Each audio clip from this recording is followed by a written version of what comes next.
안녕하세요. 네. 인터리뷰를 시작하겠습니다. 추록이 나갈 텐데 추록이 아마 오늘 교부가 안 된 것 같아요. 다음 시간에 드릴게. 리뷰 교재에 대한 추록을. 그러니까 개정된 게 좀 있어서 아마 김용 선생님이 하실 거예요. IFRS 개정된 거 얘기하셨죠. 그 수익 인식 기준에 대해서 뭐 5단계 해가지고 뭐 하는 거 이미 듣고 왔어요. 그게 이제 어드밴스 어카운팅의 수익 인식 쪽도 영향을 주겠지만은 그게 이제 우리 쪽 인터미디어 어카운팅 쪽에서 리시버블 쪽, 라이빌리티, 워런티, 인벤토리 다 영향을 준다고 이게. 그래서 그 관련된 내용도 우리가 좀 업데이트해야 되기 때문에 그거를 정리한 그래서 그거를 여러분들 저 인터 교재 있잖아요.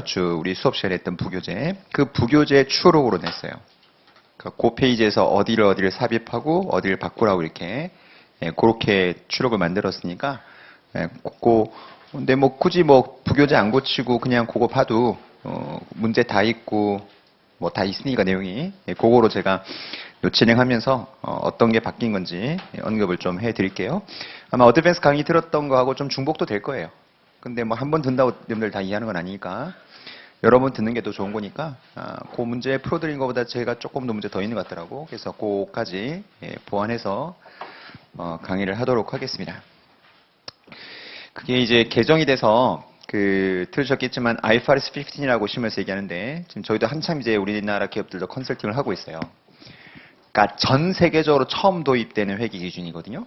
그러니까 유럽도 미국도 처음 시행하는 거예요. 그러니까 통폐합해가지고 뭐를 갑자기 얘기하고 싶은 거냐면 그렇게 통폐합돼가지고 처음 시행하는 거기 때문에 문제를 복잡하게 낼 수가 없다고. 현재 우리나라도 이거 도입했는데 기업들이 이 기준을 어떻게 해석할 건지에 대해서 의견이 너무 분분한 거예요. 그래서 수험생 입장에서는 여러분들 딱 정리해야 될 게 기본적으로 말로 하는 문제, 그리고 계산 문제는 IFRS에서 개정되는 내용을 설명하면서 예제들이 나온 게 있다고요. 그 정도 예제만 풀 수 있으면 돼요. 그 정도 예는 제가 나중에 다 나눠드릴 때 있을 텐데 그 정도 문제 풀 수 있으면 더 이상 깊게 갈 필요가 없어요. 뭐 개정된 걸 갖고 대단히 막 엄청 수험생 입장에서는 충분히 뭐 개정된 것 같고 뭐 미주알 고주알 말이 많을 수 있는데 시험에서는 크게 그렇게 중요하지 않아요.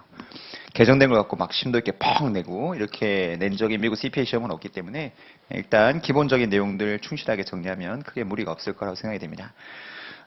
늘 말하지만은 시험장 가서 내가 떨어졌다. 개정된 걸 업데이트 안 해서 떨어진 걸까? 기존 게 지금 허술한 걸까? 나는 100% 후자라고 봐요. 기존 거 잘 정리하면 개정되는 것은 여러분들 크게 민감하게 반응할 필요는 없어요. 기존 거만 잘 정리하면 되고 차례별이 바뀌는 건 아니니까 회계라는 게. 그래서 그건 걱정하지 말고 하는 거나 잘 하시면 좋겠고, 요 리뷰 교재를 지금 공부하는 방법인데, 요 리뷰 교재가 여러분들 정규 수업 때 했던 거랑 거진 비슷해요. 근데 이제 정규 수업 때는 내용들이 많은데 이건 이제 문제 위주로 거의 다 돼 있을 거예요. 물론 내용도 있습니다. 단권화를 좀 시켰으면 좋겠어요. 부교재에다가 여러분들 지금 리뷰 교재에 있는 문제를 쓸어 넣던가, 아니면 리뷰 교재에다가 쭉 듣다 보면은 내가 이론적인 내용을 여기다 좀 옮겨 넣어야 되겠다. 둘 중에 하나를 초이스하셔야 돼. 두 개를 다 들고 공부하겠다 마음 먹으면 이게 딱 정리가 안 된다고. 들어보시면 알겠지만 내용을 여러분들 제가 쭉 정리를 해요. 저는 내용도 다 정리하거든요. 하고 문제를 다 풀 건데 듣다 보면은 리뷰 교재를 축으로 내가 이제 여기다가 빠진 내용을 좀 집어넣을까? 아니다. 부교재다가 여기 있는 문제들을 집어넣을까?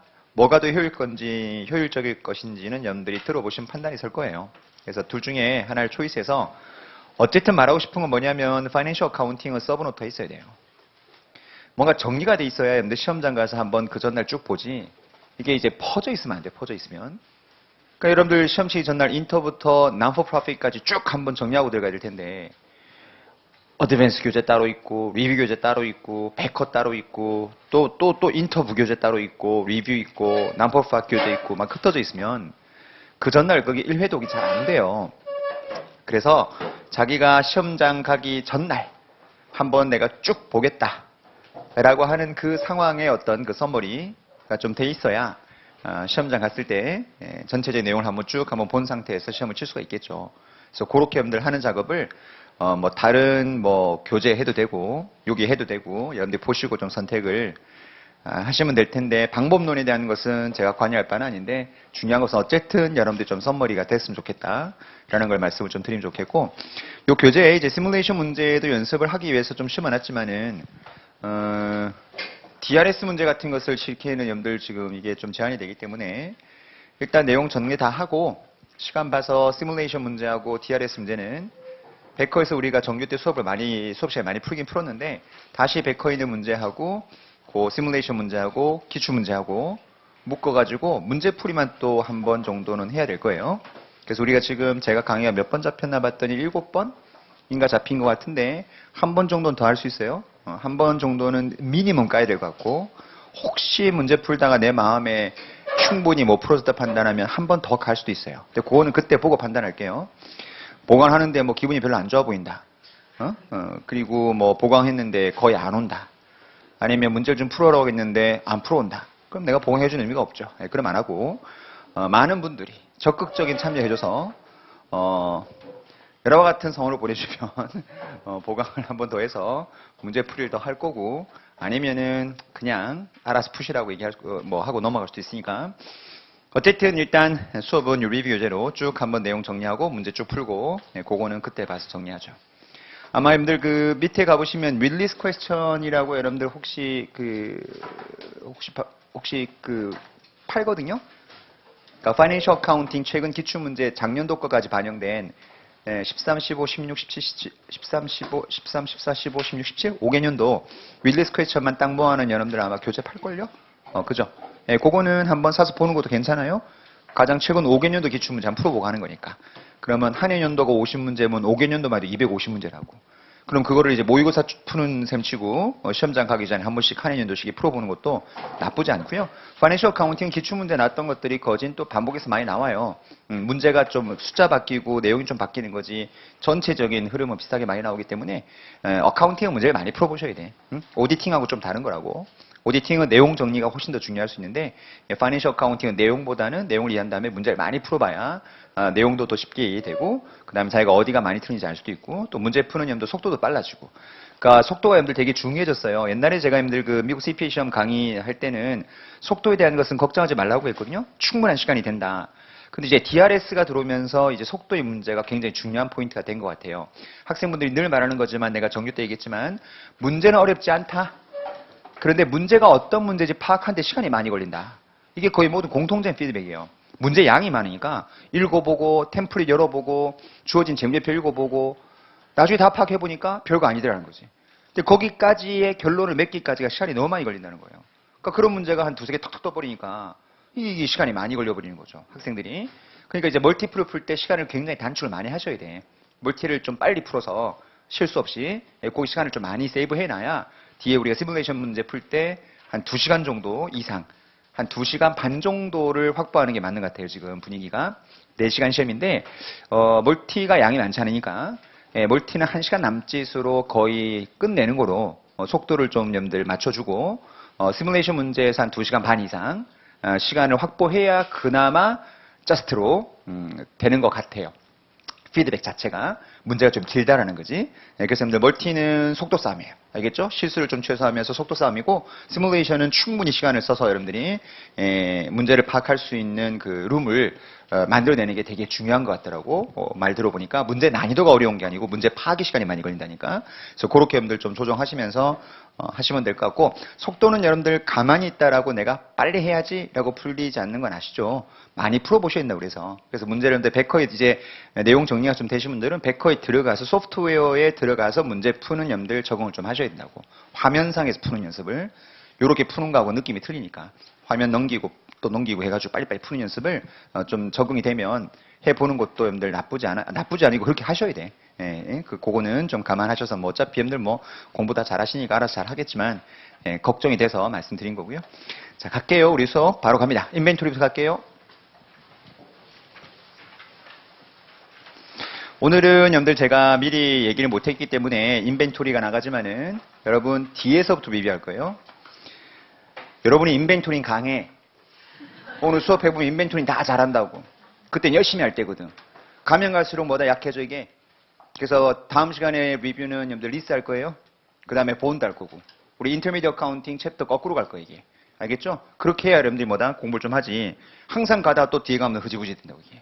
근데 우리 알다시피 인터미디어 어카운팅 뒷부분이 훨씬 더 내용적으로 어렵잖아요. 본드 리스가. 그래서 다음 시간에는 지금 내 미리 통보 못했으니까 인벤토리 할 텐데 혹시 예습하신 분이 계실까 봐.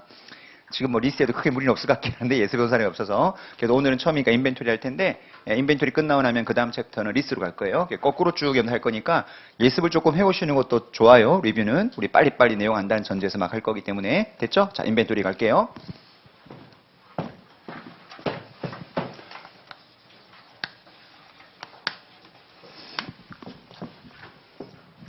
자, 재고랑 관련해서 우리가 배웠던 테마들이 어떤 게 있었는지 한번 다시 한번 정리해 봅시다. 주요 테마. 뭐 정의 이런 것들은 여러분들 리뷰 때 안 합니다. 자, 우리 재고는 가장 기본적인 게 기초 밸런스에서 출발해서 단기의 재고를 purchase하죠. 많이 봤던 T 계정이죠, 우리. 그래서 goods available for sale 금액이 확정이 되면 요 총 판매 가능한 재고 금액을 우리가 매출원가와 기말 재고로 이제 배분을 하는 그런 흐름이 재고의 가장 큰 회계 이슈였죠. 그래서 우리 매출원가는 판매된 재고 수량에다가 단가를 곱한 거고, 기말 재고는 기말에 남아있는 재고에다 단가를 곱한 거고, 요 금액이 우리가 IS에 보고되는 금액, 요게 BS에 보고되는 금액. 자, 여기서 우리 배웠던 순서 다시 한번 가보죠. 쓰지 마세요. 수업 시간에 다 한 거니까, 내용은. 자, 첫 번째 테마가 뭐였죠? 처음에 취득했을 때 이 재고의 취득 원가를 어떻게 결정할 거냐? 라고 하는 테마가 우리 첫 번째 테마라고 말씀드렸고, 좀 이따 보죠. 자, 두 번째 테마가 뭐였냐면은 이 총 판매 가능한 재고 금액을 매출원가와 기말 재고로 배분하는 테마가 있었죠. 이 코스트 엘로케이션 프로세스 테마. 그러면서 우리가 이 코스트 엘로케이션 할 때 수량과 P, 요 단가를 곱하는 그 흐름의 크게 경우의 수가 배웠다시피 수량을 관리하는 방법에는 우리 perpetual 시스템이 있었고, 그 다음에 periodic 시스템 두 가지가 존재했었던 거 기억날 거고, perpetual 시스템으로 문제 풀려고 하면 우리 배웠죠? 매출원가 판매된 수량부터 먼저 계산하고, 그 다음에 기말 재고로 계산하는 순서를 머릿속에 꼭 기억하셔야 되고, periodic은 기말 재고가 몇 개 남았나 카운팅한 다음에 그 다음에 매출원가가 얼마겠구나 이렇게 확정하는 방법이었죠? 그 다음에 price의 경우는 assumption을 집어넣어서 하는 게 일반적이다라고 했죠. 물론 assumption을 집어넣지 않고 하나씩 쫓아가는 방법도 있었죠. specific identification. 하지만 그건 시험에 나오지 않을 거고, 이제 가정을 집어넣어서 우리가 FIFO 가정하고, 그 다음에 LIFO 가정하고, 그 다음에 평균법 가정. 이게 제일 많이 쓰는 원가 흐름의 가정이었고, 그래서 여기서 배웠던 게 뭐가 있었냐면은 요 6개의 조합별로 첫 번째 우리 배웠던 게 뭐가 있었냐면은 이제 계산하는 방법에 대한 것을 아셔야 되죠. How to calculate. 아주 심플한 내용이지만 시험에는 가장 많이 나오는 거. 6가지 방법으로 매출원가 기말조 계산하는 거죠. 그 다음 두 번째 이제 요걸 정리하고 난 다음에 이렇게 배분했을 때 재무제표가 어떻게 차이가 나는지 재무제표에 미치는 이펙트, 요것도 우리가 비교, 대소 비교하는 거, 그것도 시험에서 잘 나오니까 정리하셔야 된다고 그랬고. 자, 그 다음에 6가지 방법 말고 우리가 플러스 알파로 원가 배분한 방법으로 공부했던 게 3가지가 있었어요. 첫 번째가 달러 밸류 라이프라는 방식이 있었죠. 이 라이프라는 방식의 우리 단점 중에 하나가 의도하지 않는 라이프 리퀴데이션이 발생하면은 일시에 세금을 많이 내야 되는 그런 현상이 있을 수 있기 때문에 그걸 회계적으로 미니마이즈하기 위해서 나온 게 우리 달러 밸류 라이프였고, 그 다음 두 번째가 또 무슨 방법이 있었냐면 리테일 메서드가 있다고 그랬죠. 리테일 메서드가 있고, 그 다음에 또 우리 배웠던 것 중에 그로스 프로핏 메서드가 있었죠. 매출 총 이익률법. 이런 것들이 원가 배분해서 우리가 추가로 정리해야 될 테마들이었어요. 물론 시험에 가장 잘 나오는 것은 매출총 이익률법이 시험에 잘 나오죠. 아이러니하게도 갭에서는 인정하지 않고, 갭에서 이건 인정하고 갭이 인정하지 않는데, 인정하지 않는 이게 시험에는 가장 많이 출제가 되는 방법들이었죠. 자, 이게 두 번째 테마였어요. 그 다음에 세 번째 테마가 뭐였냐? 이렇게 원가를 배분하고 나면 요 기말 재고가 이제 이게 코스트로 돼 있을 건데 원가로. 이 원가를 그대로 두는 것이 아니고 우리 배웠다시피 다시 시가 평가를 해서 이 원가, 시가 둘 중에 낮은 금액으로 저가법 평가를 하는 게 세 번째 테마였죠. 일단 재고는 크게 세 가지 테마가 우리가 기억해야 될 주요 테마였고, 자, 그 다음에 이제 네 번째 테마로 가서 우리 기타 내용으로 정리를 해야 될 중요 테마가 뭐가 있었냐면, 일단 첫 번째가 뭐가 있었냐면은 이 재고를 내 거로 인식할 거냐 말 거냐의 테마. 여기 저 오너십 테마라고 할게요. 정확하게 말하면 좀 잘못된 표현이긴 한데, 뭘 말하는 거냐면은 우리 배웠던 것처럼 만약에 goods in transit, 오고 있는 재고 네 거냐 내 거냐, 그 다음에 뭐 반품된 거는 네 거냐 내 거냐, consign goods가 나가 있는 것은 네 거냐 내 거냐, 뭐 이런 것들에 대해서 우리가 배우는 게 ownership에 대한 거죠. 그러면서 요거는 여러분들 뭐랑 연관해서 잘 나오냐면은 이렇게 네 거냐 내 거냐 판단해가지고 회사가 이 재고를 뭐 잡았다 안 잡았다 라고 나오면서 이게 잘못된 재무제표를 주고 이제 수정분기 끊어보라고 하는 문제가 잘 나오죠. 이거는 adjusting journal entry, 이 끊어보라 문제가 오디팅도 잘 나오고 어카운팅도 잘 나오고 이 연습을 좀 하셔야 되고, 그러니까 error correction에 대한 거죠. error correction. 오류 수정에 대한 내용이 시험에 출제가 잘 되는 부분이라 보시면 되고, 그 다음에 두 번째는 우리 방금 전에 말한 것처럼 위탁매매, 이제 consigned goods. 이것도 잘 나오는 거죠. 컨사이너가 컨사이너한테 보냈을 때 뭐 매출은 얼마 잡을 건지, 뭐 그다음 페이업은 얼마 잡힐 건지, 뭐 커미션 얼마 인식할 건지, 뭐 이런 것들 물어보는 문제가 이번에서 잘 나오는 테마고, 그다음 또 우리 배웠던 게 우리 매입 약정이었죠. 매입 약정, purchase commitment. 매입 약정과 관련된 내용도 정리를 좀 하셔야 되고, 요게 우리 인터 때 배웠던 이 마지막 내용이고요. 그다음에 이제 우리 리뷰니까 다른 테마하고 연관되는 것도 같이 설명할 거예요. 솔직히 error correction은 advance에서 배우죠. error correction 같이 할 거고요. 그 다음에 뭐 더 여러분들 나올 거냐면, 인벤토리는 여러분들 특히 미국 시장이 지금 라이프를 쓰던 기업이 되게 많았는데 미국이 이걸 FIFO로 많이 바꿔요. 왜? 라이프가 뭐 인정이 안 되죠? IFRS 인정하지 않으니까. 그러다 보니까 여기서 인벤토리 회계 정책이 바뀔 때가 있어요. 그럼 이게 바로 뭐가 되는 거죠? 어카운팅 체인지가 돼요. 그러니까 예를 들어서 라이프에서 FIFO로 바꿨을 때 이거 어떻게 재무제표에 반영할 건지, 그 회계 처리 방법, 이런 것도 같이 한번 정리해봐야 돼. 어드밴스 테마긴 하지만 이제 재고랑 관련해서 어드밴스 배웠던 내용 같이 정리해볼 거고, 또 우리 인벤토리 관련해서 또 정리해야 될 게 뭐가 있냐면 캐시플로우 스테이트먼트. 이게 현금 흐름표에는 인벤토리 관련해서 이걸 어떻게 반영할 거냐 내용도 같이 내가 정리를 해줄 거예요. 캐시플로우 어드밴스 배우죠? 배운다고 하는 건 아니기 때문에 또 다시 한번 정리하고, 또 이거 또 듣고 요 듣고 계속 듣고 자주 듣고 하면서 정리하는 거죠. 한 요 정도 테마가 여러분 우리 인벤토리에서 정리할 테마라 보시면 돼요. 지금 내가 논의했던 것을 롱텀 프로젝트 어카운팅은 배제했어야겠죠. 롱텀 프로젝트 어카운팅은 다음에 하고, 일단 여기까지가 일반적인 재고 테마랑 관련된 거라 보시면 되고요. 자, 내용적인 거 한번 쭉 한번 정리해보죠. 우리 리마인드 하는 거예요. 새로운 내용 없어요. 우리 정규 시간에 배운 거니까. 자, 빨리빨리 한번 가보죠. 첫 번째, 자, 재고를 취득할 때 우리 처음에 기억해야 될 거. 일단 재고를 취득할 때 내가 지불했던 purchase price, 계약 금액은 당연히 취득 가격일 거고, 거기에 뭐가 들어가는 게 기본적인 컨셉이었냐면 부대 비용이 다 들어가는 거 있죠. 다만 우리 주의해야 될 게 뭐죠? reasonable한 것만 포함한다. 그리고 그 다음에 어느 시점까지 발생한 부대 비용이 들어가는 거냐? ready for sale이죠. PP 같으면 ready for use고요. 판매할 수 있는 상태가 ready 할 때까지 들어간 합리적인 부대 비용이 재고원가에 타는 거다라고 했습니다. 그럼 부대 비용 중에 들어가는 가장 합리적인 부대 비용 중에 많이 언급됐던 게 우리 뭐죠? freight cost. 그죠? 물건을 사면서 발생한 운임. 그 다음 내가 만약에 수입했다라고 한다면은 발생하는 해상보험료, insurance premium, 이런 것도 들어갈 거고, 그 다음 만약에 재고를 우리 매입하면서 발생했던 핸들링 코스트 같은 게 발생했다. 그럼 이것도 원가에 포함될 수 있다라고 했었죠. 다만 주의할 점은 이런 비용들을 누가 부담한다는 전제인 거죠? 내가 부담한다는 전제예요. 그래서 결국 이 부대 비용은 내가 FOB 무슨 조건으로 실었을 때 부대 비용이 들어가는 거냐면 쉬핑 포인트로 상대방이 나한테 물건을 보냈을 때 이 비용이 재고원가에 타는 거예요. 그죠? 판 사람이 쉬핑하는 순간 이 비용은 내가 부담하는 거니까 내가 부담했을 때 코스트에 들어가는 건데, 만약에 시험 문제가 만났더니 FOB 데스티네이션 조건이다. 그럼 이론상 여러분들 이 비용은 누가 부담하는 거죠? 나한테 판 벤더가 부담하셔야 돼요. 그런데 어떻게 부담했다고 나오는 경우가 있죠? 내가 대신 부담했다고 나오는 경우가 있어요. 그런 다음에 나중에 매입대금 결제할 때 서로 정산하기로 했다. 이렇게 나온다고. 그럼 내가 지불했던 돈은 캐시가 나가면서 인벤토리 잡아야 돼요? 아니면 리시버블 잡아야 돼요? 리시버블이죠. 저놈이 내야 될 거를 내가 대신 부담했으니까 내가 나중에 매입 채무 줄 돈이랑 까야 된다고 이게. 그래서 절대 이건 인벤토리 원가 감대는 안 되고 예, 데스티네이션 조건일 때 내가 이거 부담했다 나오면 나는 받을 돈이 되는 겁니다. 이건 리시버블이 되는 거죠. 그래서 물건값 줄 거랑 나중에 상계를 해야 되는 거지. 재고원가에 들어가면 안 되는 거예요. 하나 더. 합리적인 것만 포함시킨다고 그랬죠, 우리가. 그래서 우리가 애브노멀한 것들은 전부 다 무슨 처리한다고 그랬죠? 비용으로 처리한다라고 배웠었어요.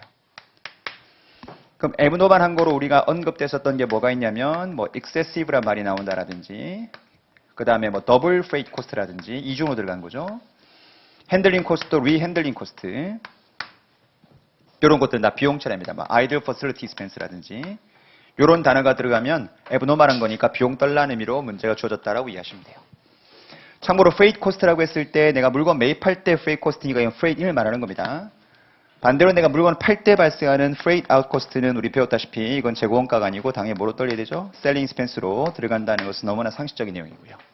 여기 가장 기본적인 재고원가에 포함되는 컨셉이었죠. 자, 일단 거기까지 잠깐만 볼게요. 거기 4페이지 1번쯤 얘기한 겁니다. 판매할 상태까지 ready 될 때까지 발생한 합리적인 부대 비용 다 포함하자. 그 1번과 2번 두 개 보이는데 2번 먼저 볼까요? freight in 같은 경우에는 취득가액에 포함하겠죠. 당연히 freight out은 selling expense일 거고요. 위에 1번 눌러서 박스 갑니다. 박스에서 1번 동그라미는 여러분들 아까 방금 전에 말한 거 수업 시간에 중간에 읽지 말라고 그랬죠. 그 항목만 잘 기억하라고 했습니다. idle facility expense, excessive 뭐다 spoilage, double freight cost, rehandling cost는 무슨 처리한다? 세 번째 줄 기간 비용 처리한다. 그것만 기억하시면 되고 그 화살표나 이건 뭐 배경 개정된 거에 대한 배경 설명이니까 너무 개의치 말고 그냥 그것만 비용 처리한다라고 하시면 되고요. 자, 제가 수업 시간 때 몇 번을 설명을 내가 안 했었냐면 그 박스가 우리 부교재 있었던 박스죠, 이거. 기억나야 됩니다. 그때 내가 2번 동그라미는 설명 안 했었어요. 맞죠? 자, 2번 동그라미도 기억하고 갑니다. 자, 2번 동그라미 뭐라고 돼 있나 보죠. 자, SFS 뭐 이 몇 번 이건 중요한 건 아니고요.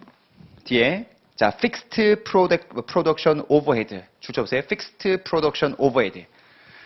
우리나라 말로 고정제조간접비라고 하는 겁니다. 고정제조간접비. 고정제조간접비에 들어가는 가장 대표적인 항목이 뭐냐? 뭐겠어요? 공장에 있는 기계장치의 감가상각비. 이게 대표적인 고정제조간접비죠. 자, 왜 여러분들 고정제조간접비나 생각해봐요. 자, 플랜트가 있는데 거기 안에 여러분들 기계장치가 있어요. 근데 이 기계장치가 A, B, C 세 개의 제품에 관여하는 기계장치예요. 그럼 여러분들 이건 오버헤드 코스트죠. A, B, C 세 개의 제품에 배부되는 거니까. 자, 근데 생산량이랑 상관없이 기계장치를 내가 100억 주고 샀다. 5년이 내용료 쓰다. 그럼 매년 얼마씩 타는 거죠? 그냥 20억씩 감가비가 타는 거예요. 뭐 내가 가동을 뭐 100%를 했던 50%를 했던 일단 무조건 감가상각비는 20억 타는 거니까 픽스드예요. 그래서 픽스드 오버헤드 코스트의 가장 대표적인 게 우리 보통 감가상각비거든요. 기계장치. 자, 그럼 어쨌든 여러분들 기계장치의 감가상각비도 어디에 포함되는 게 맞아요? 당연히 저 원가에 들어가야 되겠죠? 그죠? 원가에 들어가야 되는데, 자, 뒤에 뭐라고 되어 있나 보세요.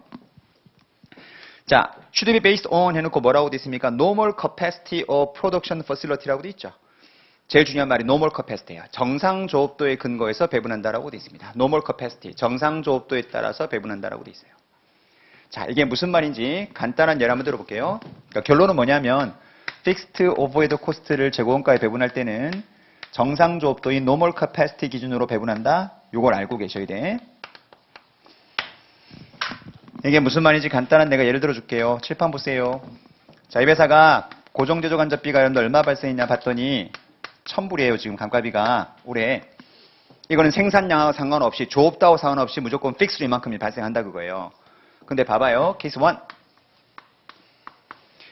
몇 개를 생산했나 올해 봤더니 한 1000개 정도가 생산이 된 거죠.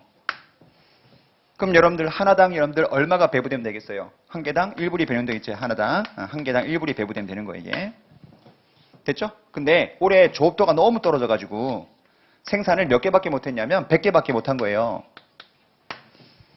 그래도 여러분들 고정제조간접비는 얼마 발생하는 거예요? 1000불이 계속 발생하겠죠 이게. 그럼 여러분들 제품 원가가 하나당 얼마가 배부되겠어요? 10불이 배부되겠죠. 10불이. 이해돼요? 그러면 첫 해 연도는 1000개 생산해서 재고원가 하나당 1불이었는데 두 번째 연도는 100개밖에 생산하니까 제품 원가가 10배가 되버린 10배가. 지금 무슨 말인지 알죠? 이 제품의 원가라는 것 자체가 똑같은 펑션을 수행하는 인벤토리인데 이 조업도에 따라서 이렇게 원가가 차이가 많이 난다는 것은 말이 안 된다는 거죠. 그래서 우리가 원가 회계에서 배우긴 하지만 이것도 인벤토리 쪽에서 관련돼서 파이낸셜 어카운팅 시험에 한번 나온 적이 있었기 때문에 얘기하는 건데 자, 이럴 때는 실제 생산량으로 이렇게 배분하는 게 아니고 normal capacity. 이 정도 공장이면은 정상적으로 생산한다면 몇 개 정도 생산하는 게 정상이냐? 그 정상 조업도에 근 것에 배분하라는 소리거든요. 그럼 여러분 케이스 1번 자체가 이게 normal capacity야 가정해 볼게요. 이게 normal capacity. 그럼 우리 공장 캐파는 1000개 생산하는 게 정상이라는 거지. 그럼 원래 제품 하나당 얼마가 배부돼야 맞는 건데 1불 배부돼야 맞다는 거야. 그럼 그 다음 연도에 100개 생산됐어도 어쨌든 하나당 배부 얼마라고 1불 하라고. 그럼 왜 뭐가 안 맞을까? 그럼 감가비가 1000불 발생한 건 맞는데 그럼 여러분들 100개 생산했을 때는 하나당 1불치 배분하게 되면 100불밖에 저거원가를 안 갈 거 아니겠어요. 그럼 900불 어떻게 할 거냐? 비용 처리하래 그냥. 그게 무슨 논리냐? 회계를 좀 알면 인사이트가 생긴다고. 지금 이 규정이 왜 그 박스에 같이 붙어 있냐면 그 위에 기준이 개정될 때 같이 개정된 거거든 이게. 그럼 그 위에 배웠던 게 여러분들 뭐였냐면 이거에 배경 설명하게 되네.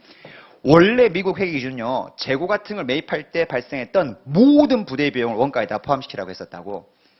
이 reasonable 단어가 없었어 이게. 이게 IFRS 도입하면서 바뀐 거거든 이게. 모든 부대 비용을 다 포함하다 보니까 이런 것들이 다 탄 거야 지금 원가에. 돼요? 그러면서 이런 경우도 그냥 실제 액츄얼 캐파로 뭐다 배분하라고 했었다고. 그럼 이것도 얼마에 배분됐을까? 10불에. 그럼 전체적인 느낌이 재고가 다 뭐가 됐을까? 다 오버세이트 있겠지 이게. 근데 말이 안 되는 거잖아요 기본적으로. 야 이거는 재고의 실질적인 경제적 가치가 얼마인지 반영해야 되는데 이건 좀 아니지 않느냐. 그럼 에브노바는 거는 빼자. 그리고 케이스 2번 같이 이게 에브노바는 캐파에 따라서 나온 배분금 배분은 배분하게 되면 똑같이 재고가 뭐가 되는 거다? 오버가 되니까 정상적인 조업도 에 근거해서 배분되는 금액이 얼마인지 계산해서 그거만큼만 배분하고 나머지 다 뭐하자? 비용 떨어. 이거 다 무슨 소리예요 이거? 다 비용 처리하잖아 이게. 그런 컨셉으로 이번이 만들어진 거 이게요. 됐죠? 대강 개념을 알 거 이게. 그럼 요 케이스 2번 같은 경우에는 인벤토리 원가에 배분되는 금액은 얼마가 되는 거죠? 100불이 되는 거지. 인벤토리 원가에 배분되는 것은 100불이 되고 나머지 900불은 그냥 무슨 처리하는 거죠? 이게 비용으로 처리하는 거예요. IFRS도 마찬가지고 미국 갭도 이렇게 배분하는 겁니다. 됐죠? 우리나라도 이렇게 해야 돼요. 이게. 그래서 제가 최근에 감사했던 회사가 어떤 회사냐면 저기 충주에 엄청나게 큰 시설에 제약회사 매뉴팩처링 컴퍼니를 만들었어요. 그래서 투자를 얼마 했냐면 한 2천억을 했어. 근데 문제는 뭐냐면 여러분들 바이오죠 바이오. 엄청나게 투자를 해갖고 2천억을 투자했는데 생산이 얼마 안 됐어. 그러니까 영업을 잘 못한 거지. 근데 문제는 뭐냐면 플랜트 심어놨으니까 뭘 해야 되겠어요? 감가는 때려야 되겠죠. 근데 생산량이 얼마 없는 거 이게.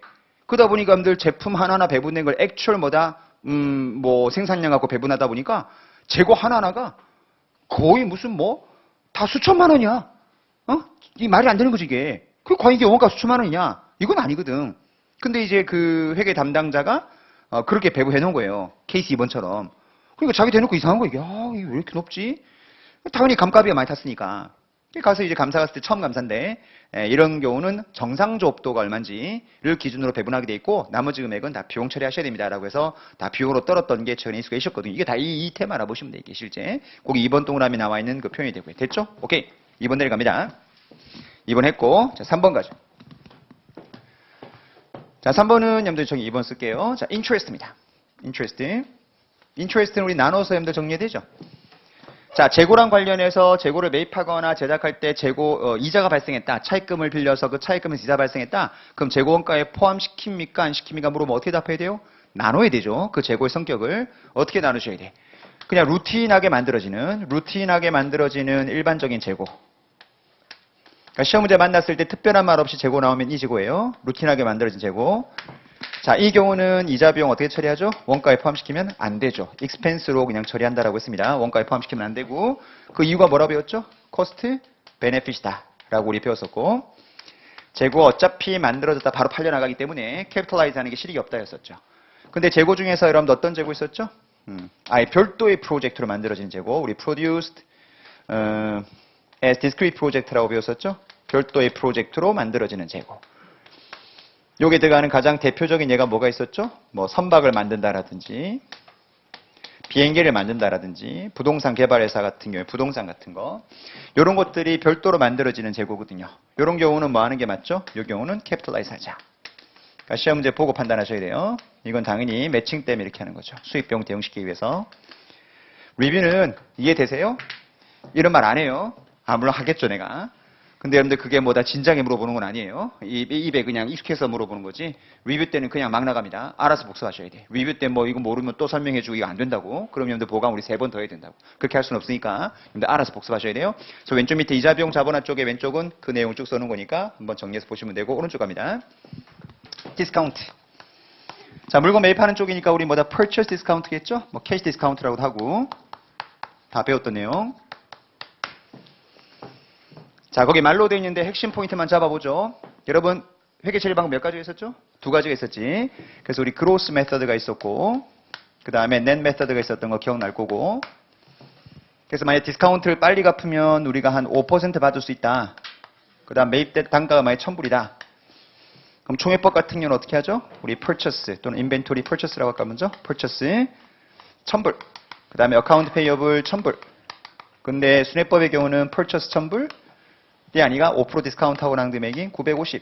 그 다음에 어카운트 페이어블도 950. 이렇게 되는 거죠. 그러니까 순회법이라고 하는 개념 자체는 뭔가를 차감하고 난 이후의 금액으로 쓰겠다는 거니까 이 어카운트 페이어블을 net of discount 이렇게 기억하라고 그랬죠. 그러니까 디스카운트를 차감하고 난 이후의 금액으로 AP를 쓰겠다는 컨셉이니까 이렇게 네트를 금액을 잡아주면 되고 그런데 디스카운트를 내가 만약에 받았다. 그러면 캐시는 950만 주면 되겠죠. AP는 1000 잡았지만 그럼 나머지는 뭘 짰죠?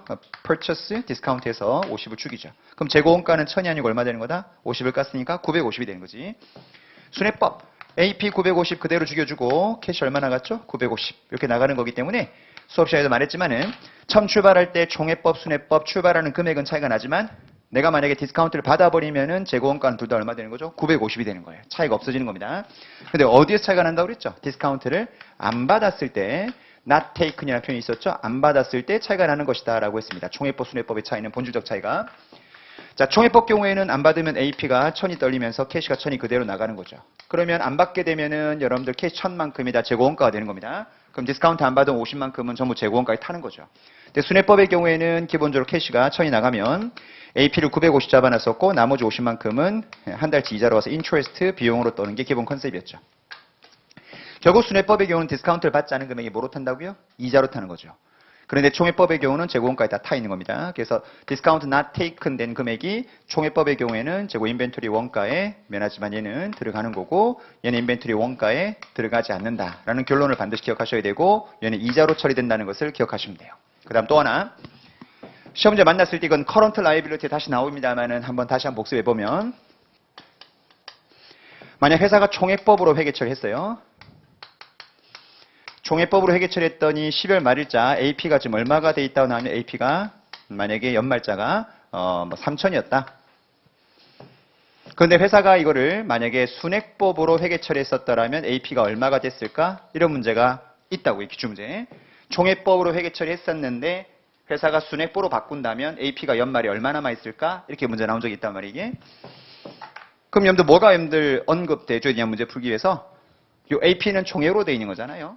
근데 순회법으로 회계 처리했다면 AP가 얼마가 될 것이냐 문제 났을 경우에는 순회법의 여러분들 풀네임을 기억하셔야 돼. 어카운트 페이어블을 뭘 차감하고 난 이후의 금액? 디스카운트를 차감하고 난 이후에 넷 금액 쓰는 게 순회법이거든. 그래서 우리가 금액이 만약 1000 있는데 텍스 레이트가 20%이다. 그럼 넷 오프 텍스는 얼마니 물어본다면 800이 되는 거잖아요. 똑같은 논리야. 지금 3000이야. 근데 순회법으로 회계 처리했으면 얘가 AP가 얼마 됐을게? 그럼 반드시 문제가 뭐 나오냐면 연말자로 지금 디스카운트를 받을 수 있는 금액이 얼마인지가 주어진다고. 응? 그래서 문제가 뭐가 나왔냐면 지금 available 한 디스카운트 할 수 있는 금액이 뭐 30이다. 이렇게 나온다고 문제가. 그럼 이건 안 받으면 연말에 AP는 얼마가 되겠죠? 2,970이 된다고. 해보면 이게 그렇게 여러분들 문제가 같이 맞물리는 문제가 커런트 라이빌리티에 존재하니까 이런 문제도 같이 총회법, 순회법은 기억하고 있어야 돼요. 그 4번에 여러분들 보시면은 요 내용은 나중에 뒤에 나오는 거긴 합니다만은 어쨌든 같이 설명한 거예요. 지금 이해가 되든 안 되든 떠든 겁니다. 이게 리뷰야. 리뷰. 진짜 리가 두 번째면 안 돼. 두 번째 지금 보는 거야 나랑. 그러면 안 돼. 여러 번 보고 최종 복습. Final review. 교재 이름 봐봐. 뭐라고 돼 있나. Final review가 아니구나. 어쨌든 정리가 돼 있어야 됩니다. 제가 늘 좀 냉소적으로 얘기하지만 리뷰 때 수업 듣고 이게 잘 이해가 안 되거나 너무 이제 이해 안 되는 게 좀 많다. 그럼 지금 가면 안 되는 거예요. 알겠죠? 괌에 가서 돈 뿌리지 말고 좀 쉬었다가 정리한 다음에 가시는 게 맞아요. 총회법, 순회법은 이렇게 여러분들 감 잡으시면 되고. 그 다음, 밑에 보세요. 5번. 여기 4번 쓸게요. 자, lump purchase. lump purchase. 어렵지 않은 거죠? lump purchase는 뭐였습니까? 인벤토리를 여러 개를 동시에 매입하는 거였죠. 그때 가장 중요한 것은 내가 줬던 금액을 뭐로 배분하자? 그 여러 개 샀던 재고의 relative한 sales value로 allocate 하자. 그게 여러분들 거기 5번인데 우리가 lump purchase 인벤토리에서 배웠던 요 컨셉이 여러분들 어드밴스까지 쭉 보면은 한 3번 나온다. lump purchase란 말이. 첫 번째 나오는 곳이 어디 나오냐면 저랑 배웠던 PP. PP인데 여러분들 랜드 빌딩을 동시에 취득하는 케이스가 있다 우리. 동시에 취득했는데 왜 빌딩을 부시고 새로운 짓는 거 말고 정말 사서 뭐다? 둘 다 쓰는 케이스. 그런데 랜드값 얼마, 빌딩값 얼마라고 계약서에 안 쓴 거야. 그럼 퉁으로 얼마를 준 거지. 그럼 내가 줬던 그 금액을 뭐로 배분하셔야 돼? 랜드의 감정가고 그 다음에 빌딩의 감정가로 배분해야 되겠죠. 그때 배웠던 게 럼섬 펄치스 두 번째. 그 다음 세 번째는 어드밴스에서 한번 나온다. 어드밴스에서 여러분들 우리 이런 거 있죠. 프리퍼드 스탁하고 뭐가 있냐면 커먼 스탁을 동시에 뭐다? 이렇게 이슈를 해. 근데 우선주를 얼마를 받았고 보통주를 얼마 받았는지를 정확하게 모르겠는 거야. 그럼 내가 여러분들 발행한 금액을 뭐로 배분하셔야 돼? Preferred Stock과 Common Stock의 상대주 시세로 배분해서 allocate 하는 것도 그때 뭐가 나오죠? Lump Sum Purchase가 나오죠. 그런 내용을 거기 써놓은 거예요. 아, 또 있구나. Lump Sum Purchase 또 우리 배웠던 더 중요한 게 있네. 더 중요한 거. BW. 저랑 배운 거죠? BW. 자, BW인데 여러분들 기억날지 모르겠네. 우리 뒤에 워런트가 붙어 있는 건데 워런트가 디태치가 되는 게 있고 디태치가 안 되는 게 있었지. 이게 왜 중요한 거냐면은 미국 갭은 되게 중요했죠. IFRS는 디태치가 되든 안 되든 무조건 내가 받은 대가 금액을 뭐로 배분했죠? 본드와 워런트로 배분했다고. 근데 미국 갭은 그렇게 안 했지. 디태치가 되냐 안 되냐가 되게 중요했다. IFRS는 되든 안 되든 무조건 배분해야 돼. 실질에 맞춰서. 근데 미국 갭은 여러분 되냐 안 되냐가 되게 중요했죠. 자, 디태치가 안 된대. 그럼 여러분들 받은 대가는 전부 다 뭐로 받죠? 전부 본드로 받죠. 걔들은. 그런데 만약에 디태치가 된대. 그럼 내가 받은 대가를 뭐로 배분하셔야 돼? 본드와 워런트로 배분해야 되지. 그때 배분할 때 배분하는 방법 중에 하나가 뭐였다? 워런트 없이 본드만 발행했을 때 시세가 얼마냐. 그 다음 본드 없이 워런트만 발행한다면 시세가 얼마냐. 그 시세가 나와 있으면 시세대로 뭐 하는 거죠? 엘로케이트 하게 돼 있었죠. 그래서 본드 대가로 받은 금액은 어디에 갖다 썼어요? 라이빌러티. 그 다음에 워런트 대가로 받은 금액 어디 갖다 썼죠? 에코티, APIC에 갖다 썼던 거잖아. 기억나시죠? 그렇게 배분하게 돼 있었던 거. 물론 그 방법만 있는 건 아니죠, 문제. 시세가 둘 다 주어져 있으면은 그 시세로 배분하면 되는 거지만 문제에 따라 뭐가 있을 수 있다? 배분해야 되는데 시세가 한 놈밖에 없는 거야. 그럼 어떻게 할 수밖에 없지? 확정된 그 페어밸류 먼저 확정시킨 다음에 나머지 금액을 잔여 금액을 나머지 시큐리티에 집어넣으면 되는 거죠. 그렇게 배분하시면 돼요. 그걸 인크리멘탈 메소드라고 하는데 그런 방법을 쓰면 되는 거지. 그런 게 5번에 쭉 적혀 있는 거예요. 됐죠? 네, 재고의 취득가 결정은 여기까지 하시면 돼요. 이게 취득가 결정에서 나올 수 있는 모든 이슈. 자, 문제 바로 들어갑니다. 퀘스천 1번. 자, 1번부터 18번까지가 뭐에 대한 거냐면 재고원가에 들어가니 안 들어가니 OX입니다. 빨리 풀어보세요. 시간을 타이트하게 되니까 빨리 푸세요. 느긋하게 풀지 말고.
됐어요. 종 쳤어요. 들어갑니다. 1번 갑니다.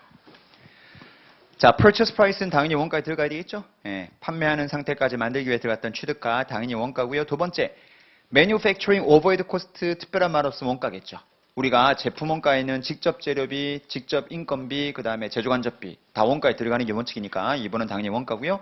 3번도 원가겠죠. 네 번째, freight out은 무슨 expense요? selling expense.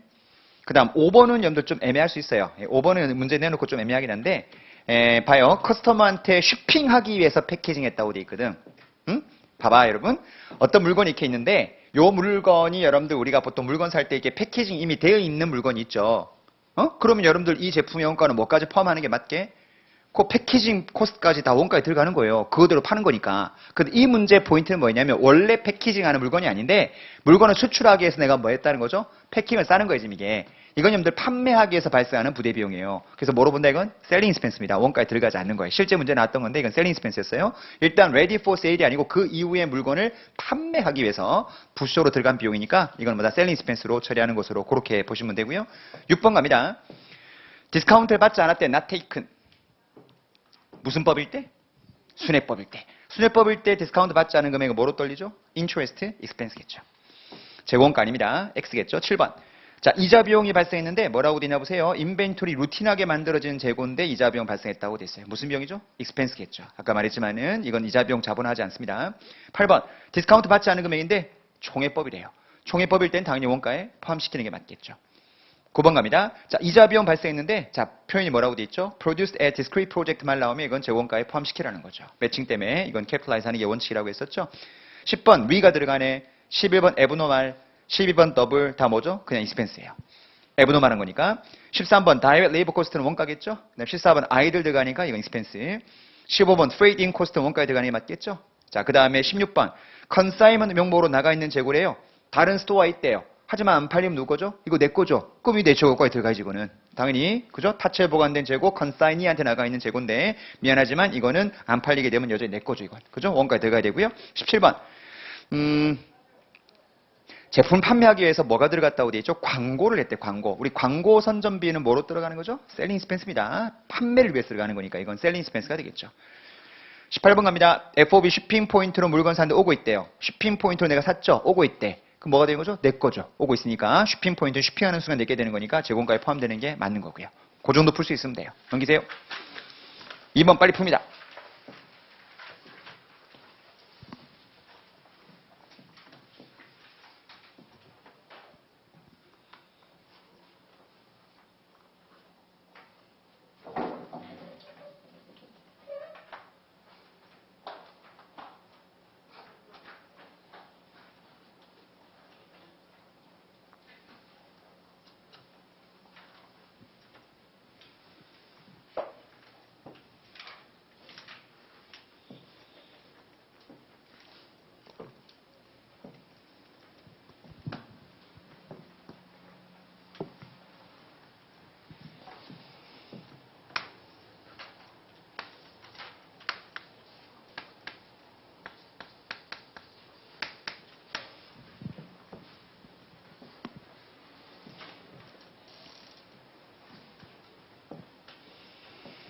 푸른데 1분을 넘기지 마세요. 1분 넘기면 시간이 많이 걸립니다.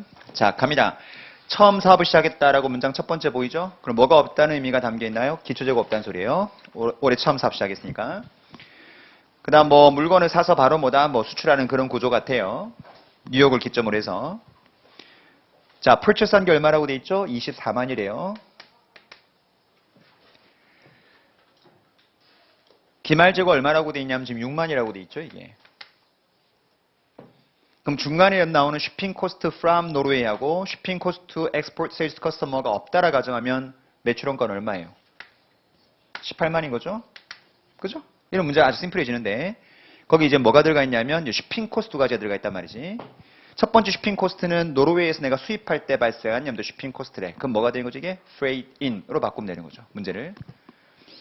그럼 세 번째 뭐가 되는 거죠? freight out 이렇게 되는 거죠. freight out은 무슨 비용이죠? 셀링 스펜스예요. 비용 떨어버리지 그냥. 됐죠? 자, 그런데 이제 freight in이 들어갔어요. 이 freight in이 들어갔는데 그 freight in이 얼마냐면은 5만이에요. 이게 문제를 풀 때 좀 잘 보셔야 돼. 예? 미국 CPA 시험 문제가 조금 이 기출 문제를 냉정히 판단하면 아 답이 조금 이거는 이견이 있을 수 있겠다라는 문제들이 종종 있어요. 자, 이 문제는 봐봐요. 기초재고 없다라고 돼 있다고. 이 문제 주고 싶었던 포인트는 뭐냐면 이 freight in 5만이라는 금액은 요 24만을 매입할 때 발생했던 운임인 거죠, 이게. 맞아요? 그럼 이게 없다 가정했을 때 요 24만 중에서 지금 보시면 얼마가 팔렸고 18만이 팔렸고 6만이 뭐다 기반에 남아 있는 거거든. 그럼 요 운임도 여러분들 정상적인 뭐다 상황이라면 뭐로 배분해야 돼요? 요 비율과 요 비율로 원가와 기말적으로 배분해야 되겠죠. 이해돼요? 다시. 요 5만은 24만을 매입할 때 발생하는 프레이트 코스트라고. 근데 그 재고 중에 18만 개는 뭐다 팔렸고 6만 개 남아있다는 거지. 그럼 당연히 운임 코스트는 어떻게 배분해야 돼요? 요 비율로 배분해 남아있겠죠. 팔린 거는 매출원가, 안 팔린 건 기말재고 포함되어 있겠지, 이게. 그러니까 당연히 뭐가 들어가줘야 돼? 이 5만 중에 24만 중에 뭐다? 18만만큼은 매출원가로 타고나야 되고 이 5만 중에 미안하지만 24만 개 중에서 6만 개 남아있으니까 이건 기말재고 타야 되는 거죠. 이 5만을 요거로 배분해 주는 게 기본적인 관건인 거예요.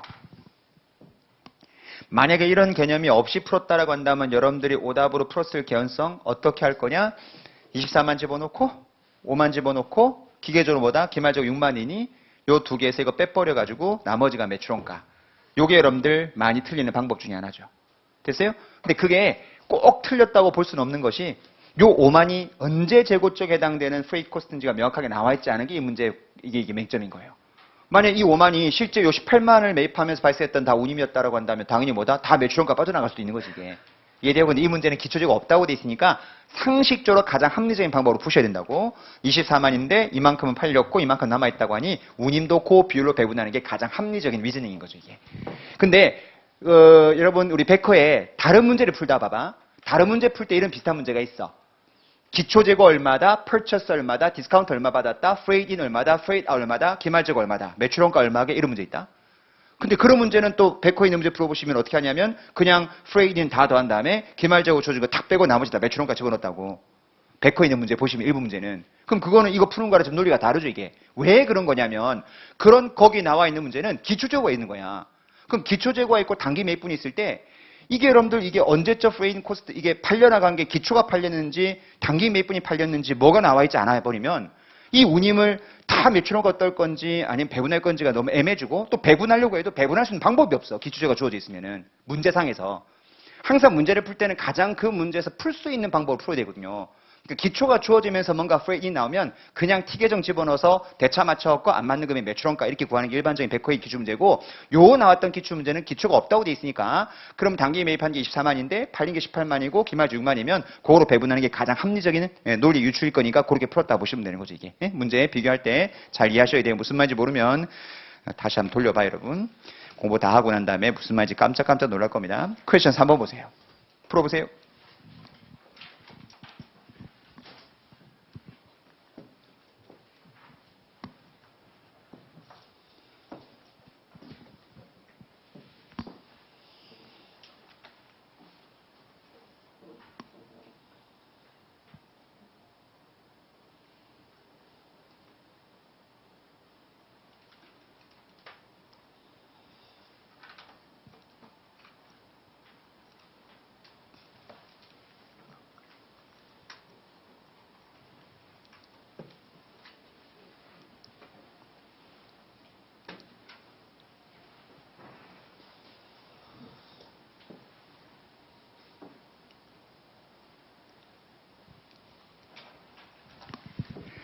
네, 좀 좋습니다. 재고원가에 들어가는 금액이 얼마냐 물어봤어요. 바로 가죠.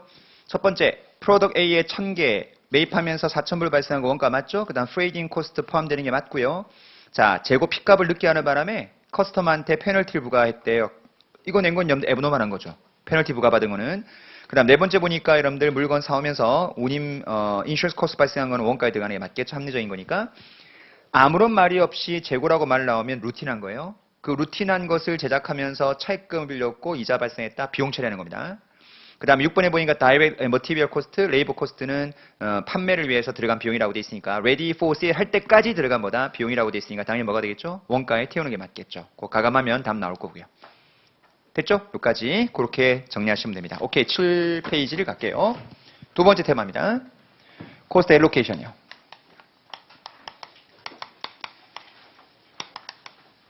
자, 다 쓰면서 가면 시간이 많이 걸리니까 간단한 거 말로 하죠. 첫 번째부터 1번.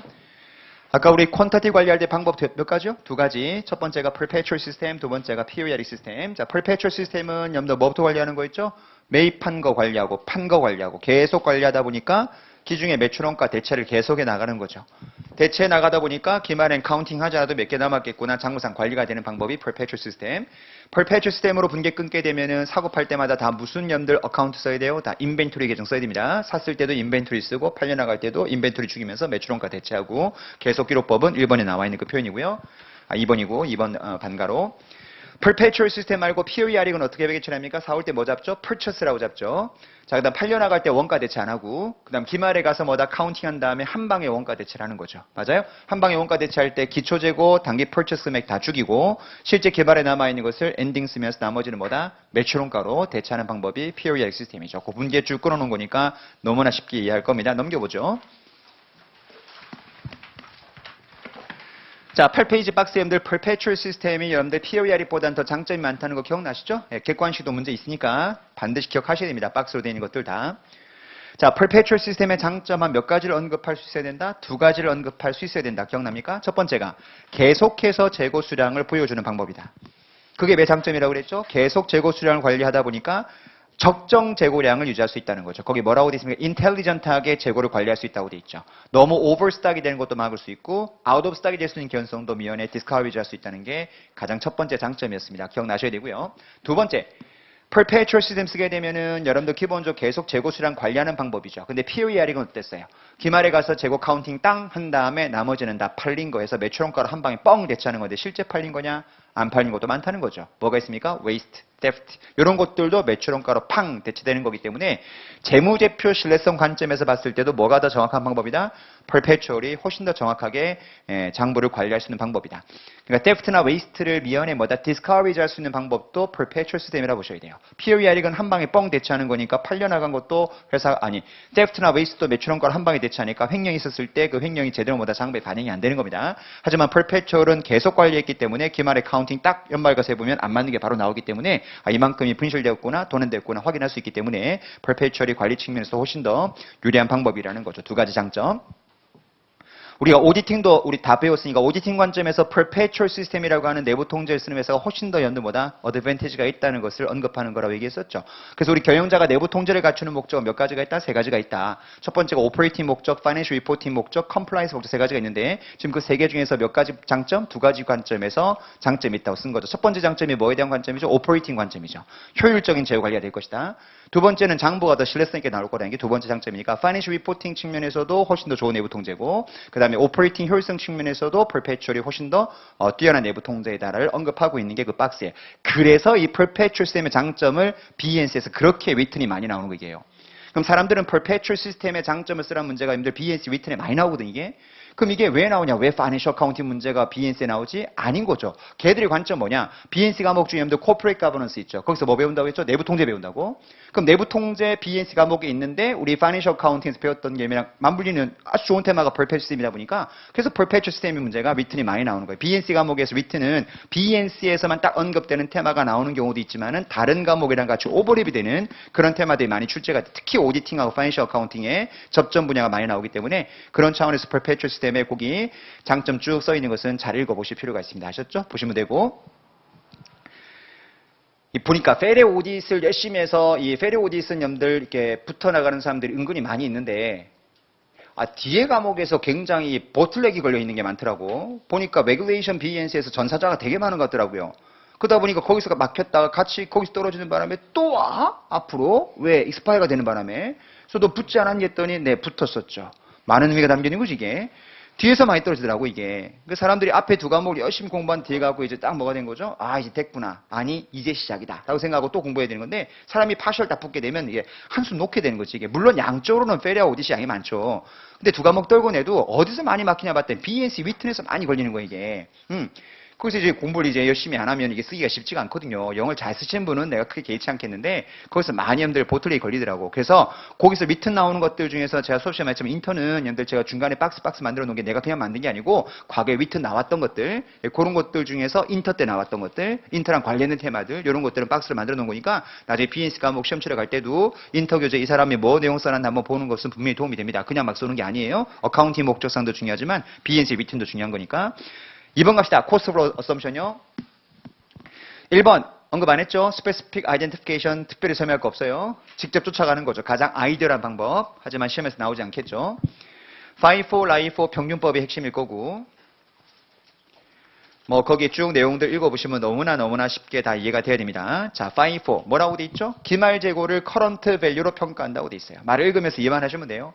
맞죠? FIFO는 옛날 거 먼저 떨어내니까 기말재고가 최근께 반영이 되는 건 너무나 당연한 논리. 여러분 지금 읽었던 A번역 이 문장은 물가가 상승할 때 얘기해요? 하락할 때 얘기해요? 상승할 때라고 대답할 것 같아서 물어본 거예요. 이게 정말 상승할 때만 성립하는 거 이게요? 아니죠. A번은 상승 하락에 전혀 관련이 없죠. 왜? FIFO 쓰면 옛날 거 먼저 떨어내죠. 최근께 남잖아 기말재고에. 그게 상승이다 하락이다 무슨 상관이 있어? 그죠? 하락하면 하락한 재고가 남아있는 거고 상승이면 상승한 재고가 기말에 남아있기 때문에 A번에 대한 표현은 물가 상승 하락에 전혀 관련이 없는 겁니다. 아시죠? 착각하지 마시고요. 그 다음 피지컬 플로우와 일치된다는 말은 무슨 말인지 알겠죠? 실제 물량 흐름도 보통 먼저 산 게 먼저 팔리는 게 일반적이잖아요. 그죠? FIFO는 실제 물량 흐름하고 거의 비슷하게 가는 거다라는 소리고 배웠습니다. 10번 perpetual periodic 썼을 때 FIFO는 결과 어떻게 나오죠? 같게 나온다는 거 기억나죠? 대신에 우리 LIFO나 평균법 어떻게 나왔다? 다 다르게 나온다는 것도 기억하라고 우리 말씀드렸었고요. 밑에 갑니다. LIFO. LIFO는 매출 원가가 뭐로 들어가는 거예요? 최근 거로 들어가는 거죠? 이것들은 물가 상승 하락에 상관이 있어 없어요? 상승 하락에 상관이 없죠. 자, 그런데 잘 들어요. 아까 FIFO의 여러분들 A번 특징, 기말재고 뭐로 남는다? 최근 가격 남는다. 맞죠? 이거 물가 상승 하락에 상관이 없는 거예요. 됐죠? 그러면서 이 말은 100% 성립하는 말이야. 그런데 라이포 3번 반가로 A번 이거 물가 상승 하락에 상관없어요. 없는데 이 말은 100% 맞는 말은 아니야. generally 맞는 말이지. 왜 그럴까? 봐봐 여러분. FIFO 쓰면은 기말재고가 최근께 남는 거 맞죠? 지금 내가 아는 거 떠드는 거 아니에요. 시험에 나왔던 거 얘기하는 거지. 리뷰인데 내가 뭐하러 쓸 때문에 얘기하겠어요 지금. 자, 라이포는 여러분들 매출원가가 뭐가 되는 거죠? 최근께 반영된다는 게 틀린 말은 아니죠. 왜? 최근 거 먼저 떨어지니까. 그러니까 이것도 100% 맞는 말 아니냐? 아니지. 라이포를 썼는데 우리 뭐가 발생해? 리퀴데이션. 발생하면은 여러분들 어떻게 돼요? 구매량보다 판매량이 많아져 버리면 당에 구매한 거에서 판매가 다 끝나는 게 아니고 아주 옛날 재고가 뭐가 된다? 매출원가가 대체될 수 있기 때문에 라이포의 A번은 여러분들 뭐다? 제너럴리가 붙어야 돼요. 알겠죠? 2번 반가로 FIFO의 A번은 100% 맞는 건데 3번 반가로 라이포 A번 특징은 usually 맞는 거지. 이건 100% 맞는 개념이 아니다. A번이 성립이 안 되는 경우도 있다. 뭐가 발생했을 때? 라이포 리퀴데이션 발생했을 때. 이 정도 말하면 이해할 수 있어야 돼요. 구매량보다 판매량이 커져버리면 라이포를 쓰더라도 매출원가는 최근께 반영되지 않고 옛날께 떨려나갈 수도 있다는 것을 이해하셔야 됩니다. B번. 라이포의 기본적인 장점, 텍스 베네핏. 이거는 뭐가 성립해줘야 돼? 뭐가 올라가야 돼? 물가 상승 플러스 퀀터티가 감소하지 않아야 되죠. 그 전제가 엔드로 만족했을 때만 여러분들 라이포는 B번이 성립하는 겁니다. 텍스 베네핏. 그럼 반대로 프라이스가 떨어진다. 라고 나오면 라이프는 텍스 베네핏 있다 없다? 없는 거예요. 알겠죠? 라이프는 최근 거 먼저 떨어내니까 물가가 상승한다라고 한다면 기본적으로 이익이 적게 날 거니까 절세 효과 있겠지. 이게 장점인 거지. 물가가 하락해버리면 라이프스도 뭐다? 최근 게 단가 낮으니까 이익이 더 많이 나겠지. 그럼 세금을 더 낼 수도 있습니다. 따라서 라이프의 장점 B번 텍스 베네핏은 물가가 올라간다는 전제 그리고 뭐가 없을 때 리퀴데이션이 발생하지 않는 전제일 때 성립하는 컨셉이겠죠. C번.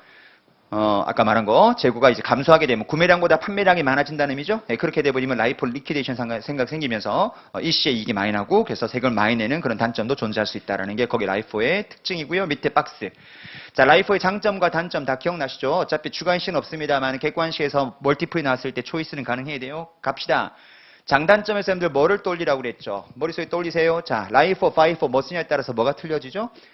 BS는 인벤토리 금액이 차이가 날 거고 손익계산서는 CGS가 차이가 날 텐데 자 먼저 인벤토리는 라이프 쓰면 장점이야 단점이야? 밑에 보지 말고 날 보세요. 밑에 뭐 보고 있어요? 아무것도 안 보고 있잖아요. 이게 보고 있어. 날 봐요. 자 기본적으로 라이프 쓰면 여러분들 BS 인벤토리 손익계산서 CGS 둘 중에 뭐가 여러분들 더 장점이죠? CGS가 장점이에요. CGS가 최근 걸 주로 반영하니까. 대신에 인벤토리는 지금 최근 가격이 반영이 안 되죠. 옛날 가격이 반영된다고 라이프를 쓰게 되면 그게 물가가 상승한 단가든 하락한 단가든 옛날 게 반영돼 있다니까. 그럼 인벤토리는 최근 걸 반영 못한다는 게 단점. 대신에 CGS는 usually 최근 게 반영된다는 게 장점. 라이프는 옛날 거, CGS는 최근 거. 그러니까 여러분들 당연히 뭐가 잘 되겠다. CGS 위에 있는 항목이 뭐죠? 세일즈야. 세일즈는 항상 최근 판매가겠지. 그럼 최근 판매가에 최근 원가가 대응된 거다 보니까 라이프 쓰면 매칭이 훨씬 잘 된다라는 게 장점이 되겠죠. 대신 단점은 인벤토리가 최근 가격을 반영하지 못한다는 게 단점이고 이렇게 잡아놓은 다음에 장단점을 뽑아내면 되는 게 자 매칭이 잘 된대. 매칭이 잘 돼? 좋아. 이 매칭이 잘 된다는 이 개념은 여러분들 기본적으로 이 물가 상승하락에 상관이 있다 없다? 없다고요. 왜? 판매가도 물가 떨어지면 그 물가 떨어진 거로 판매가 형성될 거고 원가도 뭐다? 최근 떨어진 거로 대응되는 거니까 매칭이라고 하는 기본적인 장점은 물가 상승하락에 전혀 상관이 없어요. 대신에 수량이 떨어지면 안 돼. 아까 수량 떨어지면은 리퀴디션 발생하니까 옛날 게 떨리니까 매칭이 어그러지겠지. 이게. 자, 매칭이 잘 된다 그럼 정상적 상황에서 물가 올라가. 그리고 수량이 떨어지지 않았대. 그러면 아무래도 이익이 적게 나겠죠. 그럼 적게 난다는 건 단점이겠지. 다만 이익이 적게 나니까 뭐가 적게 나올 거다? 텍스 베네핏일 거다. 이건 뭐다? 장점이 되고 텍스를 적게 내니까 캐시플로우 측면에서 유리할 거다. 이것도 장점이 될 거고. 됐죠? 그다음. 그런데 이 라이프라는 방식이 자기가 원하지 않게 뭐가 더 커질 때 구매량보다 판매량이 확 늘어버리면 아까 뭐가 생긴다? 원하지 않는 리퀴데이션. 그러면 과거에 세금 안 냈던 거 일시에 다 내야 되겠죠. 그러면 한 발 더 나가서 라이프라는 방식은 의도적으로 뭘 조작할 수 있다. 자기가 구매량을 넣었다 뺐다 뭐 할 수 있다고요? 이익을 조작할 수 있는 기법이다. 따라서 라이프는 누가 인정하지 않는다? IFRS가 인정하지 않는다. 그런 논리로 우리가 접근했었죠. 그게 박스에 쭉 적혀 있는 거고요. 장단점 다 정리해서 보시면 될 것 같습니다. 됐어요? 오른쪽 위에 가죠. 평균법. 평균법은 여러분들 perpetual하고 쓰이는 평균법이 무슨 평균법이었죠? moving average. 그 다음에 우리가 periodic system이랑 쓰이는 평균법이 weighted average. 용어 아시면 좋겠고. 그 다음 물가 상승할 때 물론 수량도 감소하지 않는다는 전제 붙어야 돼요. 여러분들 5번에서 물가가 상승한다는 전제만 있지만 수량도 감소하지 않는 전제. 그 전제에서 어디가 대소비가 더 크냐. 우리 배웠던 거 다시 한번 보면 매출원가 그 다음에 기말재고 이 두 개가 차이가 나는 건데 일단 크게 여러분들 뭐하고 구분하셔야 돼요. FIFO 그 다음에 평균법 중간에 끼겠죠. 그 다음 LIFO 이렇게 물론 기본 전제는 아까 물가가 상승한다고 가정하고 and 퀀터티가 감소하지 않는다는 전제. 그럼 매출원가는 당연히 라이프가 제일 크겠죠. 그 다음에 기말재고는 반대로 FIFO가 제일 크고 그 다음에 평균법이 있고 그 다음에 라이프 요 순서가 되겠죠. 자, 요거 두 개 비교할 수 있으면 이후에 어떤 이펙트는 다 분석이 될 텐데 기말재고 얘가 더 크니까 당연히 earnings도 넷인컴도 FIFO가 제일 많이 나올 거고 그 다음에 텍스도 FIFO가 제일 많이 내는 게 저 전제 조건이면 텍스도 제일 많이 낼 거고 텍스를 많이 내니까 캐시플로우 측면에서 라이프가 훨씬 더 유리할 수 있다. 이렇게 우리가 대수 비교했었고요. 그 다음 여기다가 perpetual periodic을 집어넣고 비교하라고 그랬죠. 자, FIFO 위에 거만 쓸게요. 자, FIFO일 때는 염도 뭐하고 똑같았죠. perpetual 시스템하고 periodic 시스템이 결과가 같게 나온다. 그런데 평균법하고 라이프는 다르게 나오는데 순서를 기억하라고 그랬죠. 뭐가 첫 번째 perpetual이 여기 오고 그 다음 뭐죠? periodic이 그 다음이에요. 여기도 마찬가지 perpetual이 먼저고 여기 periodic이 그 다음 이렇게 가는 거니까 대수 비교할 때는 이렇게 정확하게 기억하시면 되고 요거는 반대로 뒤집으면 되는 거니까 요거 성립할 때 이게요. 물가 뭐가 나올 때 있다고요? declining 한다고 종종 나와요. 그럼 이 부호 뭐 하셔야 돼? 뒤집으셔야 돼. 그거는 5번이고요. 그 밑에 이그젬플은 제가 하지 않습니다. 부교재 있었던 거예요. 우리 부교재. 왜 또 실어놓은 거냐면 이런 문제가 워낙 잘 나오니까 다시 한번 풀라고 내는 거예요. 알겠죠? 눈으로 보지 마시고 반드시 뭐다 계산기 쳐봐야 됩니다. 알겠죠? 다만 이런 문제가 시뮬레이션 문제 나왔을 때 머릿속에 딱 프레임 갖고 있어야 돼요. 자, 지금 6개의 조합으로 우리 배분하는 연습했었잖아요. 수업 시간에. 그죠? 6개 조합. 배분했었는데 아까 말한 거 절대 잊어보면 안 돼요. perpetual 시스템으로 풀라. 나오면 항상 문제 만났을 때 뭐부터 계산하셔야 돼? CGS부터 먼저 계산하셔야 돼. 그리고 기말재고 뭐다? 플러그인. 이거 구한 다음에 이거 또 구하지 마요. 이거 구한 다음에 요게 주어져 있을 거니까 거기서 이거 빼갖고 뭐 하면 돼? 기말재고 구하시면 된다고. 요거는 뭐부터 구하고 기말재고 정확하게 계산하고 난 다음에 요거 나와 있을 거니까 빼주면 뭐 나올 거다? CGS 나올 거고요. 됐죠? 조금 빨리 푸는 게 중요한 거니까 다시 한번 연습하시고요. 우린 뒤에 문제를 풀게요. 10페이지. 1번 풀어봅니다. 30초 만에 풉니다.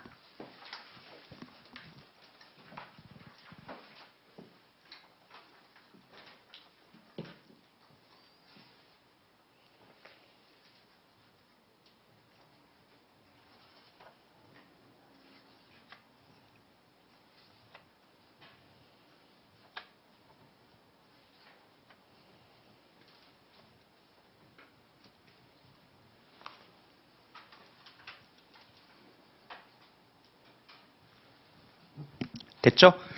자, periodic inventory 시스템의 경우에 자, 뭐 weighted average 쓴다라고 내 문제 푸는데 큰 영향은 없고요. 그냥 begin inventory 금액을 어떻게 구하냐 물어본 거예요. A번 net purchase에서요. 기말재고를 빼면 나온대요. 여러분 net purchase에서 기말재고를 빼면 뭐가 나오죠? 자, purchase에서 기말재고를 뺄 때 뭐가 나오죠? CGS가 나온다고요? 무슨 이상한 소리야? 여러분, 엄마 이 양반들 보래.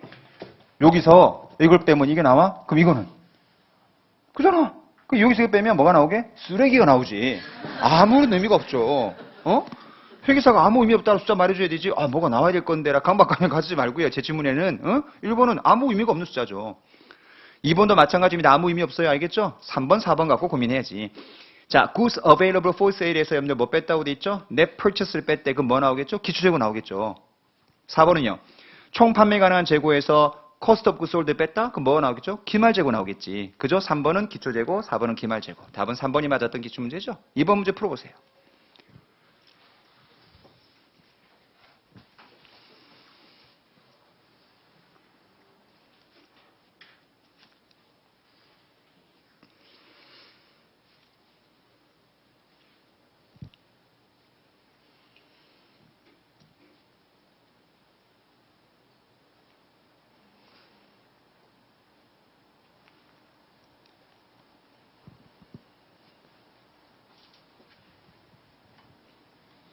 됐죠? 갑니다. 인벤토리 어카운팅 시스템 관련해서 틀린 문장을 골라보라고 돼 있어요. 틀린 문장. 첫 번째 1번 갑시다. Perpetual Inventory 시스템의 어드밴티지는 인벤토리 금액을 계속해서 보여준다라고 돼 있습니다. 이건 맞는 거네, 그죠?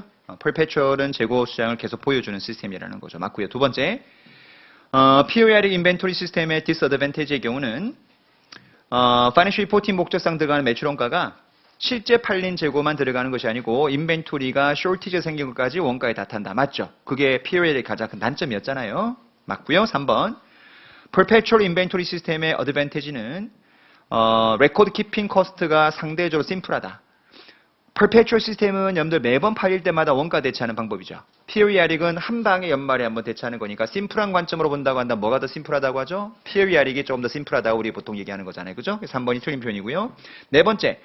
Periodic Inventory 시스템의 disadvantage는 재고 수량을 계속해서 보여주지 못한다는 게 단점이다. 맞죠? 그래서 1번, 2번, 4번은 맞는 문장이고 3번이 틀린 문장이 되겠습니다. 3번 풉니다.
가죠. 자, 메뉴의 전체가 뭐라고 돼 있죠? Perpetual Inventory 시스템이죠. 네, 밑에 세 번째 보니까 평균법으로 가라고 돼 있어요. 그럼 무슨 평균법 쓰는 거죠? Moving Average. 뭐 구하라는 문제죠? 매출원가 구해버려요, 매출원가. 그럼 팔려나갈 때 바로 뭐다? 그때 시점에 평균으로 원가 대체하면 되는 거잖아요. Perpetual이니까. 그럼 그때까지 평균이 얼마인가 볼까요? 기초가 얼마였죠? 10,000개 3불, 3만이네. 그 다음 5,000개 6불, 3만. 두 개 다음 6만. 6만인데 개수가 여러분들 그 15,000개니까 개당 원가 얼마죠? 4불이죠. 계산기 굳이 필요 없어요. 4불. 그럼 평균이 그때 지금 4불인데 몇 개 팔렸어요? 8,000개 팔렸잖아. 맞죠? 그럼 매출원가 얼마인 거죠? 32,000이죠. 퍼페추얼은 매출원가 32,000 바로 나오잖아요. 만약 물어보지 않았지만 기말 재고까지 많이 구해본다. 그럼 총 판매 가능한 재고를 먼저 구해놓고 시작하세요. 이게 편하다고. 그럼 한 놈만 구하면 빼면 되는 거니까. 그럼 총 우리 판매 가능한 재고 양을 해보죠. 10,000개 곱하기 3, 그 다음에 5,000개 곱하기 6, 그 다음 맨 밑에 3,000개 곱하기 8. 그 다 더하면 얼마죠? 이게 84,000이에요. 이게 총 판매 가능이 84,000. 구해놓고 그럼 이거 구했으니까 기말재고 바로 나오겠죠? 기말재고 얼마입니까? 52,000이겠죠. 이게 무빙 에버리지. 자, 웨이티드 에버리지 해보라고 또 돼 있죠? 그럼 얘는 뭐부터 구하자고? 기말재고부터 원칙적으로. 그럼 여러분들 총 다 더해서 평균을 한 방에 구하는 거죠, 이게. 웨이티드 에버리지는. 자, 아까 총 판매 가능한 재고 얼마였다? 84,000이었어요. 맞죠? 자, 개수가 몇 개입니까? 10,000개, 5,000개, 3,000개 얼마? 18,000개. 그럼 개당 평균 나오겠죠, 이게. 얼마 나옵니까? 떨어집니까? 안 떨어지? 어떻게 돼? 4.67. 안 떨어져요? 안 떨어져요? about로 4.67. 그럼 어차피 4.67 about입니다. 곱하기 팔려나간 개수, 기말에 남아있는 개수가 몇 개 남아있는 거예요, 지금? 18,000개인데 몇 개 팔았다? 8,000개 팔았으니까, 몇 개 남아있겠어요? 10,000개 남아있죠, 10,000개. 기말 재고. 맞지? 혹시 틀리면 얘기해줘요. 나 암산 잘 못하니까. 이건 이해하죠, 지금? 오케이. 그럼 기말에 남아있는 게 지금 10,000개니까 곱하면 되고, 나머지는 팔린 거겠지. 지금 4,060 곱하기 팔린 게 아까 몇 개 팔렸냐면, 몇 개 팔렸지? 8,000개인가? 그럼 8,000개. 이렇게 하면 되겠죠. 해도 되고, 어차피 요거 계산한 거 있으면 요거 빼주면 나오겠지, 이게. 됐어요? 이건 뭐 너무 심플한 거니까, 뭐 이거 틀리면 맞출 게 없죠. 퀘스천 4번 갑시다. 바로 풀게요. 밑에 원가 배분 방법 중에서 회사가 프로핏을 뭐 하고 싶대요? 미니마이즈 하고 싶대. 근데 뒤에 뭐라고 돼 있다? falling price라고 나왔죠. 자, 그럼 falling price가 아니라 가정해보자, 우리. 물가가 상승한다라고 가정하면은 프로핏 금액은 무슨 방법 썼을 때 가장 적게 나오죠? 가장 적게 나오는 게 라이포지. 물가가 뭐 할 때? 상승할 때. 그 라이포, 전통적 라이포보다도 더 적게 나오는 게 있었다. 그게 뭐였게? 달러빌 라이포였지. 제일 적게 나오는 거였죠, 이게. 기억나요? 자, 그런데 그게 뭐다? 부호가 반대가 돼야 되겠지. 왜? 물가가 뭐 한다고 돼 있으니까? falling 한다고 돼 있으니까. 그럼 뭐가 답이겠죠? FIFO가 답이 되는 거죠. 시험 났을 때는 대소 비교 잘 하셔야 돼. 알겠죠? 그거 falling인지 아니면은 물가가 지금 increase 하는지 잘 보고 답하셔야 되고요. 올라갑니다. 위에 퀘스천 5번. generally 일반적으로 which inventory costing method 어떤 방법을 썼을 때 밑에 나와 있는 숫자가 가장 최근 가격이 반영되냐 물어봤어요. cost of goods sold는 여러분들 무슨 법을 썼을 때 최근께 반영되죠? LIFO를 썼을 때 최근께 반영되겠죠. 대화하죠, 지금? 우리 기말재고는 뭘 썼을 때 최근께 반영되죠? FIFO를 썼을 때 기말재고가 최근께 반영되겠죠. 이 기출문제였는데 여러분들 보시면 알겠지만 여러분들 뭐가 없어요? 물가 상승 하락에 대한 전제가 없죠. 왜? 이건 아까 말했지만 물가 상승 하락이랑 전혀 관련이 없기 때문에 그래요. 근데 왜 문제에서 앞에 generally 줬다고요? 아까 말했지만은 엔딩 인벤토리는 여러분들 FIFO를 썼을 때 최근께 남다는 것은 100% 성립해요. 그런데 매출원가는 아까도 말했지만 라이프가 일반적으로 최근께 반영되지만 뭐가 생기면 리퀴디션 발생하면 안 들어갈 수도 있기 때문에 출제한 사람이 조심스럽게 제너럴이라고 준 거죠. 이게 문제가 그렇게 여러분들 이해하시면 돼요. 6번 풀어보세요.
됐어요? 자, 볼게요.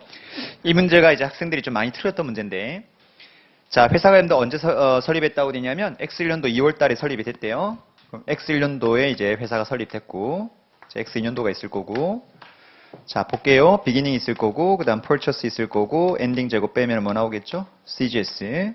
이건 가장 기본적인 재고의 방정식이고, 자, 읽어봅시다. 뭐라고 돼 있냐? 프라이스는 steadily 뭐 하고 있다고 돼 있죠? increase 한대요. 그럼 뭐가 올라간다는 기본 전제는 들어맞아요? P가 증가한다. 그죠? 그럼 일반적 상황이구나. 근데 첫 번째 여러분들 그 단서가 뭐라고 되냐면 X1년도 말에 몇 개월치 재고 정도 있었다고 기말에? 2개월치? 이건 문제 푸는데 아무 영향이 없어요. 2개월이 됐던 3개월이 됐던 출제한 사람의 의도는 뭐냐면 봐봐 여러분 X1년도에 처음에 뭐다 해서 설립했다며. 그럼 기초재고 없었다는 소리잖아. 근데 기말에 뭐가 있었대? 한 2개월치 재고는 있었대. 그 말의 포인트는 기말 재고도 뭐하고 있다는 거죠? 증가하고 있다는 소리 지금요. 알겠죠? 기초보다 기말이 늘었다는 거니까. 그럼 결국 X1년도의 상황은 우리가 알고 있는 일반적 상황이에요. 프라이스도 오르고 뭐도 올라가는 케이스. Q도 올라가는 케이스. 그걸 준 거예요. 이렇게. 그럼 X1년도만 끊어볼게요 여러분. 그러면 우리가 알고 있는 정상적 상황이 되는 거죠. 그죠? 기말 재고가 2개월치가 지금 있으니까 재고량도 증가한 상황이라는 소리예요. X1년도. 그러면서 여러분들 그 밑에 잠깐 X2년도 언급하기 전에 네 번째 줄 POA 시스템 쓴다 가정하고 자 인벤토리 코스트 썼을 때 자 밑에 1번과 2번 뭐가 제일 어떤 방법의 원가름 가정 썼을 때 제일 크게 나오겠냐는 건데 1번에 X1년도 말에 재고 금액을 가장 큰 금액으로 보고하고 싶다라고 한다면 무슨 원가름 가정을 써야지만 기말 재고 제일 큰 금액 보고될 거냐. 우리 X1년도는 정상적 상황이죠. 정상적 상황이니까 우리 재고 금액이 가장 크게 보고되려면 뭐 쓰는 게 가장 유리해요. FIFO 쓰는 게 가장 재고 금액이 크게 보고돼 있지. 그래서 이 기말 재고가 가장 크게 보고되려면 X1년도 뭘 써야 돼요? FIFO 써야 되겠죠. 그럼 1번 동그라미 FIFO가 답인 거예요. 따라오죠? 두 번째 가요. X2년도를 보는데 X2년도는 뭐가 제일 큰 거를 염두 물어봤죠? CGS가 제일 크게 보고되는 건 얼마냐라고 했을 때 봐요. 만약 그 다음에 위에 단서 안 읽어보고 그냥 X2년도도 우리가 알고 있는 일반적인 상황이다. 만약에 일반적 상황이다. 그 매출원가가 누가 더 크니 물어본다면은 뭐라고 답해야 맞아요? 라이폴 쓰는 게 더 크게 보고된다 하는 게 맞겠지.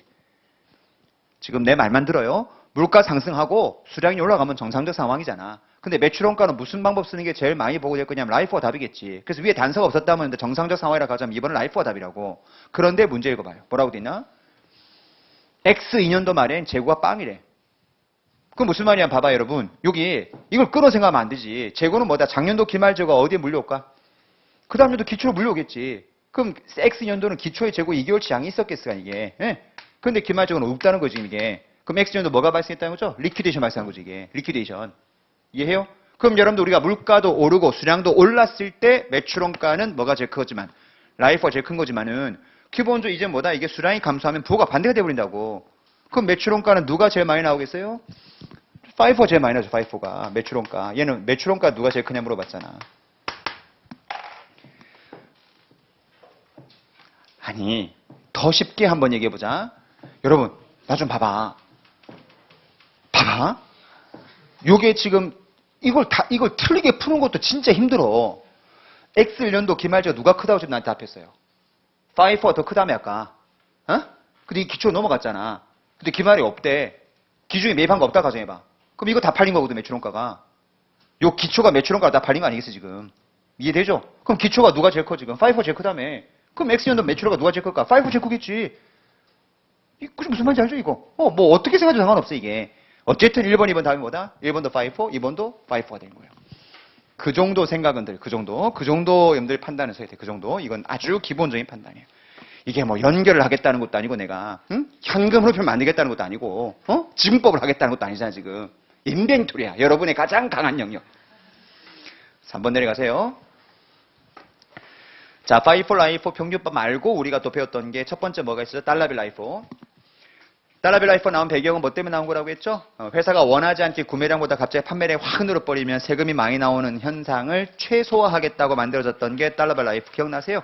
왜 최소화되는지는 수업 시간에 충분히 설명했으니까. 자, 시험 목적상 계산 문제가 나올 거다라고 했었고, 자, 계산 문제 푸는 방법 기억나죠? 첫 번째, 뭐가 힘들 제일 먼저 우리 구하는 거죠? 물어보는 시점에 그때 재고를 전부 다 뭐로 곱하셔야 돼? 커런 코스트로 쫙 때려야 되지. 기억납니까? 그런 다음에 베이스이어로 마셔야 돼. 물가지수 적용해서 베이스이어로 쭉 컨버트 해야지. 하게 되면 뭐가 딱 그림이 나오죠? 원래 기초에 있었던 재고, 박스, 말고 뭐가 나옵니까? 새롭게 증가된 뭐다? 재고 레이어가 나오죠. 그럼 그 레이어에다가 증가된 연도 물가지수를 곱하면 된다. 그 논리 지금 이게 아주 기계적인 과정이었죠. Y는 설명 잘 못해요. 우리 미비는. 그죠? 다시 한번 배운 거 복습이니까 내가 Y가 기억난다면 정규 강의를 돌려보는 게 더 맞습니다. 1번 풀어보세요. X1, X2, X3 다 구하는 겁니다.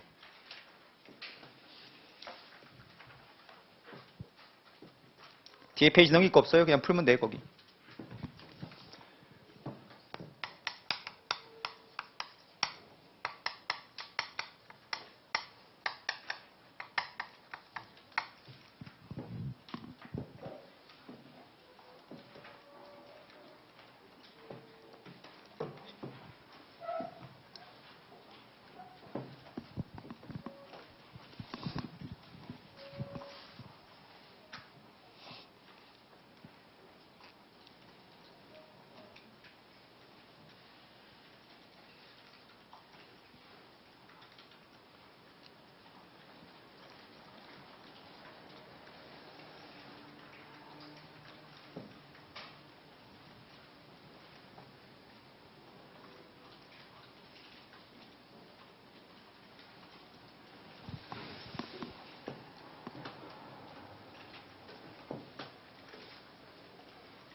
됐죠? 이 정도면 다 풀었어야 돼요. 연습이 된 분은 이 정도면 다 풀었어야 돼요.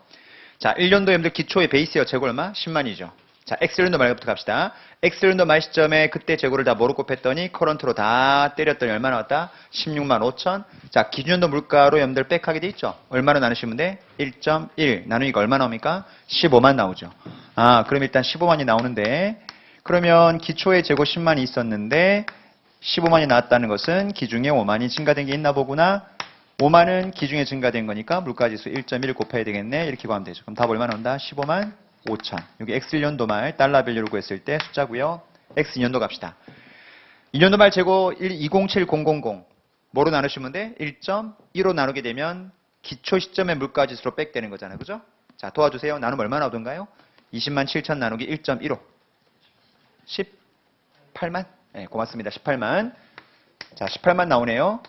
그러면 기준연도에 재고 10만 있었는데 그러면 2년 동안 재고가 얼마 증가된 게 있다는 거죠? 8만이 증가된 게 있다는 건데 작년에 얼마 증가된 게 확인됐었어요. 5만 증가된 거 확인됐으니 3만이 그럼 X2년도에 증가된 재고층이겠구나 라고 이해하시면 되는 거죠. 요거는 여러분들 X1년도 증가된 거에 다시 1.1 곱하고 3만은 X2년도 물가지수인 1.15를 곱하면 되겠죠. 계산은 여러분들 하세요. 이금액 계산하면 답이 나오겠죠. 3년도 갑시다. 자, 3년도 말 기말 재고 전부 다 커런트로 다 때릴 때 얼마 나왔다? 18만 8,800. 그죠? 이걸 1.18로 싹 나누면 기준연도의 물가지수로 백 되겠죠. 자, 나누면 얼마 나옵니까? 10만. 얼마? 16만. 고마워요. 16만이요. 자, 그러면 증가된 재고층이 기초에 10만이 있었고 3년 동안 6만이 증가했다는 소리인데 작년까지 8만이 증가했는데 왜 6만이 증가했다 나올까? 그럼 세 번째 연도는 증가된 게 없이 뭐가 된 거다? 재고층이 다 날아가기 시작한 거죠. 그럼 6만의 구성이 어떻게 될 거냐? 5만 있었던 거에다가 작년에 3만 중에서 얼마 남아있는 거죠? 많이 남아있는 꼴이 되는 거죠. 그럼 여기다 1.1 곱한 다음에 뭐 실수하지 말라고 그랬죠? 이거를 세 번째 연도 물가지수 곱하면 안 된다고 그랬죠? 세 번째 연도는 증가한 게 없는 거예요. 그죠? 요 재고는 세컨 이어에 뭐다 증가치에서 이만큼이 남아있다는 거니까 여전히 얼마 곱하셔야 돼? 1.15 곱하는 거죠. 계산하면 답 나올 거니까 답은 여러분들 구하시면 되고요. 됐죠? 전형적인 달러빌 라이프 문제죠. 넘겨보세요. 2번 풉니다. 2번 푸세요.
됐죠? 답 나왔어야 돼요.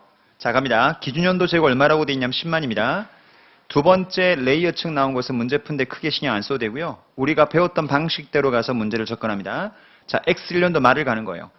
X년도 말에 가서 그때 재고를 뭐로 다 곱하는 게 일단 첫 번째죠. 커런트로 쭉 때렸더니 얼마 나왔다는 거다? 12만 3,600이 나왔구나.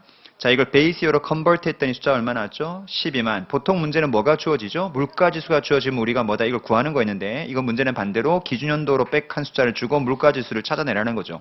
그럼 12만 3,600 나누기 뭔가 X 나눴던 게 12만 나왔다는 거니까 그 X가 물가지수가 되겠죠? 물가지수는 얼마 나옵니까? 1.03? 1.03. 자, 그럼 어쨌든 12만이 나왔네요. 그럼 기초에 10만 있었던 거고, 그러면 기중에 증가된 게 얼마 있습니까? 2만 있죠. 그럼 2만에다 얼마 곱하면 되는 거죠? 1.03을 곱하면 그 2만 600이 나오는 거죠. 그럼 10만에다 2만 600 더한 12만 600이 X년도 말이야라고 구해놓은 겁니다. 됐죠? 그 논리 그대로 X년도 말을 적용하면 돼요. 갑시다. X년도 말 기말의 재고를 전부 커런트로 곱했더니 15만 7,500이 나왔어요. 이걸 기준연도 물가로 백했더니 얼마가 나왔습니까? 15만이 나왔네요. 그럼 기준연도 대비 2년 동안 물가 상승률은 얼마 되는 거죠? 15만 7,500 얼마 나오죠? 나누기 15만 하면 얼마 나옵니까? 1.05. 오케이, 1.05.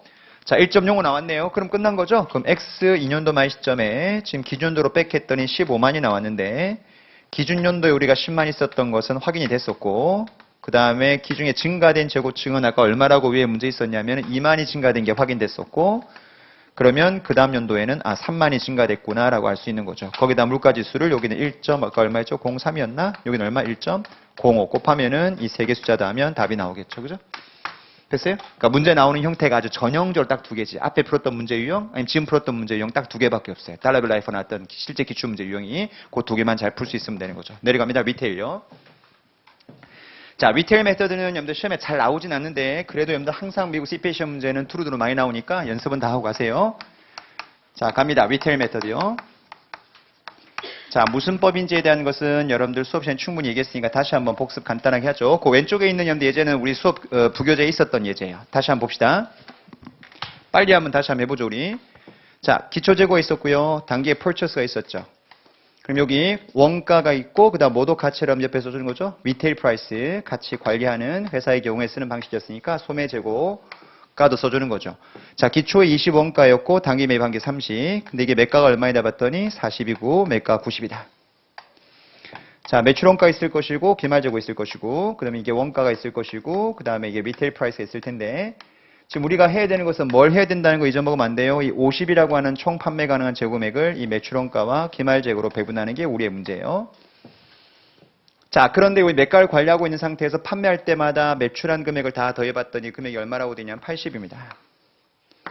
그럼 우리가 총 판매 가능할 수 있었던 재고의 판매가가 130인데 80이 팔렸다면 기말에 남아있는 재고는 카운팅 하지 않아도 리테일 프라이스 금액이 얼마 있었을 거다? 50 있지 않았겠느냐.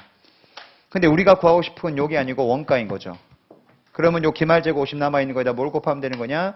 이 원가율을 곱해가지고 이걸 구하자는 게 기본 컨셉이었죠. 요것만 구한다면 50에서 A 빼면 뭐가 나온다? B가 나오는 컨셉이니까. 근데 또 뭐가 문제였어요? 원가율을 곱하려고 봤더니 기말 남아있는 50이라고 하는 기말재고의 원가가 얼마인가 봤더니 이게 언제적 재고가 남아있는 거냐에 따라서 원가율이 다르더라는 거죠. 기초재고 남아있다면 40분의 20, 단기 몇 분 남아있다면 90분의 30, 두리무실 남았다면 130분의 50. 그래서 뭐 하는 거다? 다시 가정이 들어가는 거죠. FIFO로 가정하자, 평균법으로 가정하자, 라이프로 가정하자. 따라 시험 문제 만났을 때 리테일 나오면 그게 이 세 개가 반드시 따라 붙어줘야 돼요. 알겠죠? 리테일 메서드 풀라 이렇게만 안 나옵니다. 분명히 FIFO이면서 리테일일 때, 평균법이면서 리테일일 때, 라이프이면서 리테일 풀라라고 조합이 반드시 나와야지만 풀 수 있습니다. 자, A만 한번 구해보죠. B는 금방 구할 거니까 50에서 빼면 되니까.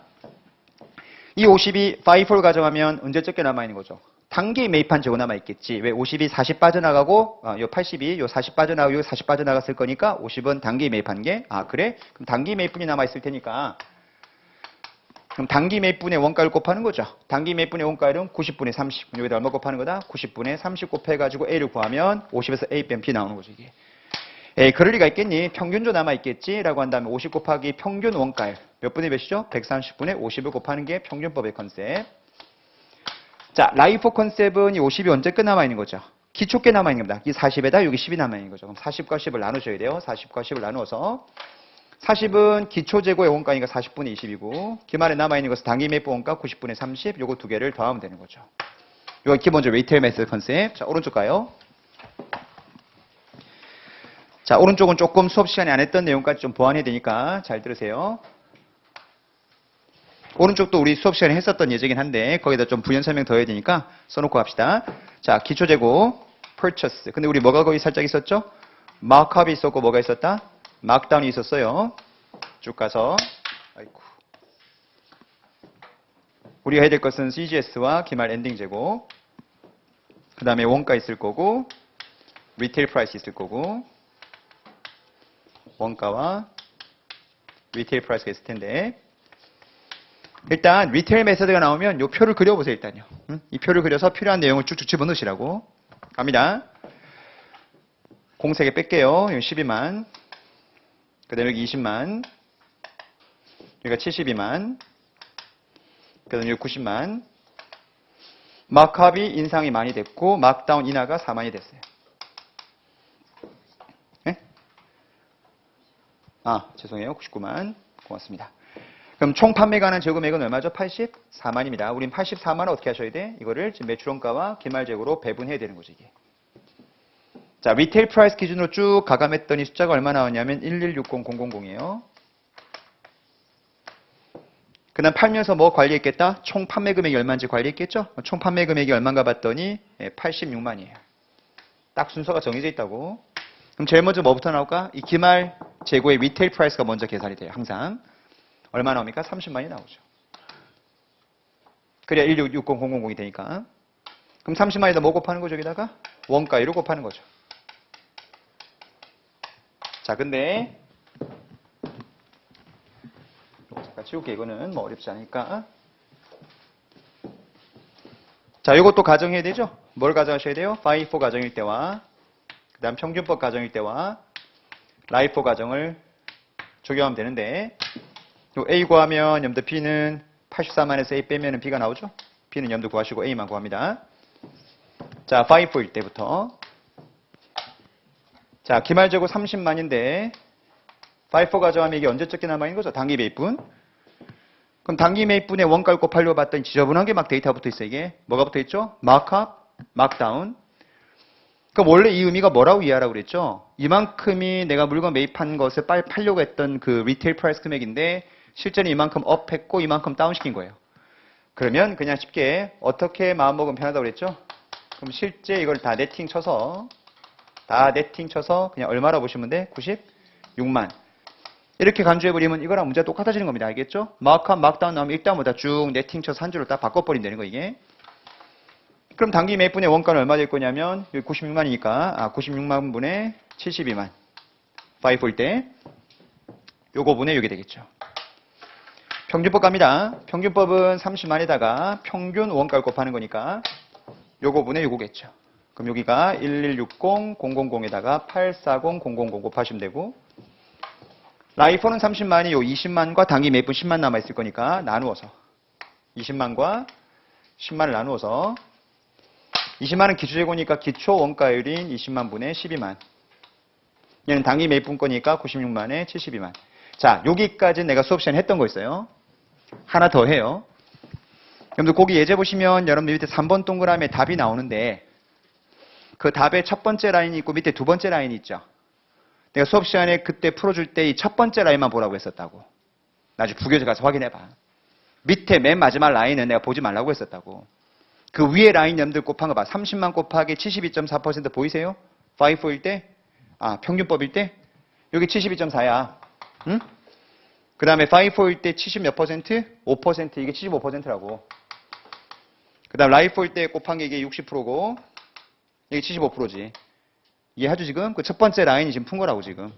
근데 그 밑에 라인이 뭐냐는 것을 내가 설명 안 했거든요. 요거는 여러분들 수업 시간에 안 했다고. 자, 근데 지금 설명해요. 봐봐요. 거기 무슨 법이라고 적혀있나 보세요. 컨벤셔널 메서드라고 되어 있는 거 보이세요? 맨 밑에 라인에. 보고 있죠 지금? 전통적 소매제고법이라고 하는데 뭐 보수적인 소매제고법이라고 하기도 하고 다르게는 뭐라고도 표현하면 소매제고법상의 저가법 소매제고라도 해요. 그러니까 시험 문제 만났을 때 무슨 저가법 리테일 메서드 나오면 지금 우리 맨 마지막에 나오는 컨벤셔널 리테일 메서드랑 같은 말이라고 보시면 됩니다. 다시 뭐라고? 저가법 리테일 또는 컨벤셔널 리테일 이렇게 나오면 지금 내 설명하려고 하는 맨 마지막 라인의 방법을 물어보는 건데 아주 중요성은 떨어져요. 근데 과거에 한번 나왔었던 거기 때문에 언급을 합니다. 자, 보세요. 칠판 보셔야 돼. 여러분 요거 96만 분의 72만을 좀 풀어서 내 써볼게 이거. 그럼 이렇게 하면 우리가 한 거잖아요 이거. 99만에다가 뭐 더하고 만 더하고 뭐 빼고 4만 뺀 거 분의 얼마? 72만. 지금 이렇게 나온 거잖아 그죠? 여러분 막다운 있다는 건요. 막다운 있다는 것은 이 물건 팔리면서 뭔가 지금 깎아주는 금액이 있다는 거잖아요 이게요. 그럼 뭔가 이 재고의 금액 계산할 때 좀 보쇼로 가겠다는 거예요. 리테일 메서드에서 컨벤션이 붙으면. 그럼 어떻게 하겠다는 거냐? 되도록이면 재고 기말 재고금액을 좀 적게 잡겠다는 논리로 가는 거예요. 컨벤셔널 리테일 메서드라고 하면 최대한 보수적으로 뭐다? 컨벤셔널 메서드라고 하면 최대한 보수적으로 리테일 쓰라는 거거든요 이게. 그럼 봐봐요. 요 30만 구하는 까지 똑같이 가. 그런 다음에 여기 원가를 곱할 때 원래 지금 이렇게 해서 맞는 거잖아요. 근데 재고를 최대한 뭐다 적게 보수로 보가하겠다는 방법이야. 그럼 어떻게 여러분들 테크니컬한 거 이건 뭐다 절대 이론적인 게 아니에요. 테크니컬하게 뭘 조정하냐면 이거를 최대한 어떻게 때려주면 재고금액이 적게 나올까? 낮게 때려야 되겠지. 낮게 때리기 위해서 여기 나오는 마크다운 있죠. 마크다운. 마크다운 날려. 마크다운 날리면 여러분들 4만이 날아간다고. 그럼 분모가 커지겠어요? 여러분들 줄겠어요? 빼는 금액이 빠지니까 분모가 늘어나겠지. 그럼 뭐가 떨어질까? 원가율이 떨어지겠지. 그럼 곱한 금액은 여러분들 계산한 보다 아까 구했던 금액보다 많이 나오겠어요? 적게 나오겠어요? 적게 나오겠죠. 그렇게 구한 게 맨 아래쪽 라인이라고 이게. 그럼 이것 때문에 뭘 뺀 거지? 분모에서 얼마 털어낸 거다? 4만 빼기를 털어냈으니까 뭘 더해주면 돼? 4만 더해주면 되겠지. 4만 뺀 걸 털어낸다는 것은 분모가 4만 늘 거 아니겠어요? 이게? 집에서 생각해보세요. 그래서 맨 아래쪽 보시면 여러분들 그렇게 구하는 걸 뭐라고 한다고 이걸? Conventional Retail Method라고 그래요. 그러니까 시험장 했을 때 아무런 말 없이 리테일이 나오면은 우리 원래 배웠던 방식대로 푸시면 돼. 다만 리테일로 풀라고 한다면 뭘 빨리 찾으셔야 돼? FIFO 조합인지 평균법 조합인지 뭐 LIFO 조합인지 찾으셔야 되고 근데 거기에 뭐가 붙었다 여러분? 저가법으로 풀라 또는 뭐다 컨벤셔널하게 적용하라 말 나오면 똑같이 풀어. 푸는데 맨 마지막에 원가율을 딱 때릴 때만 머리 싹 도려내. 마크다운을 도려내서 원가율을 최대한 뭐다 낮게 때려서 재고를 보쇼로 적게 잡겠다는 방식이에요. 아주 테크니컬한 것이 이론적인 내용은 아니에요. 뒤에 문제 하나 있거든요. 넘겨오세요. 14페이지. 자, 좀 끊었다는데 14페이지 그 문제 하나 풀고 쉬세요. 알겠죠? 풀고 쉬세요. 어차피 시놉션 세이브 해야 되니까 오른쪽에 퀘스천 1, 2, 3, 4, 5 다 있죠 여기. 우리 5 그로스 파워프 메트까지 해야 되니까 거기 5번까지 다 풀고 쉬세요. 쉬지 말란 소리지. 오른쪽 5번까지 빨리 푸세요. 풀고 올게요.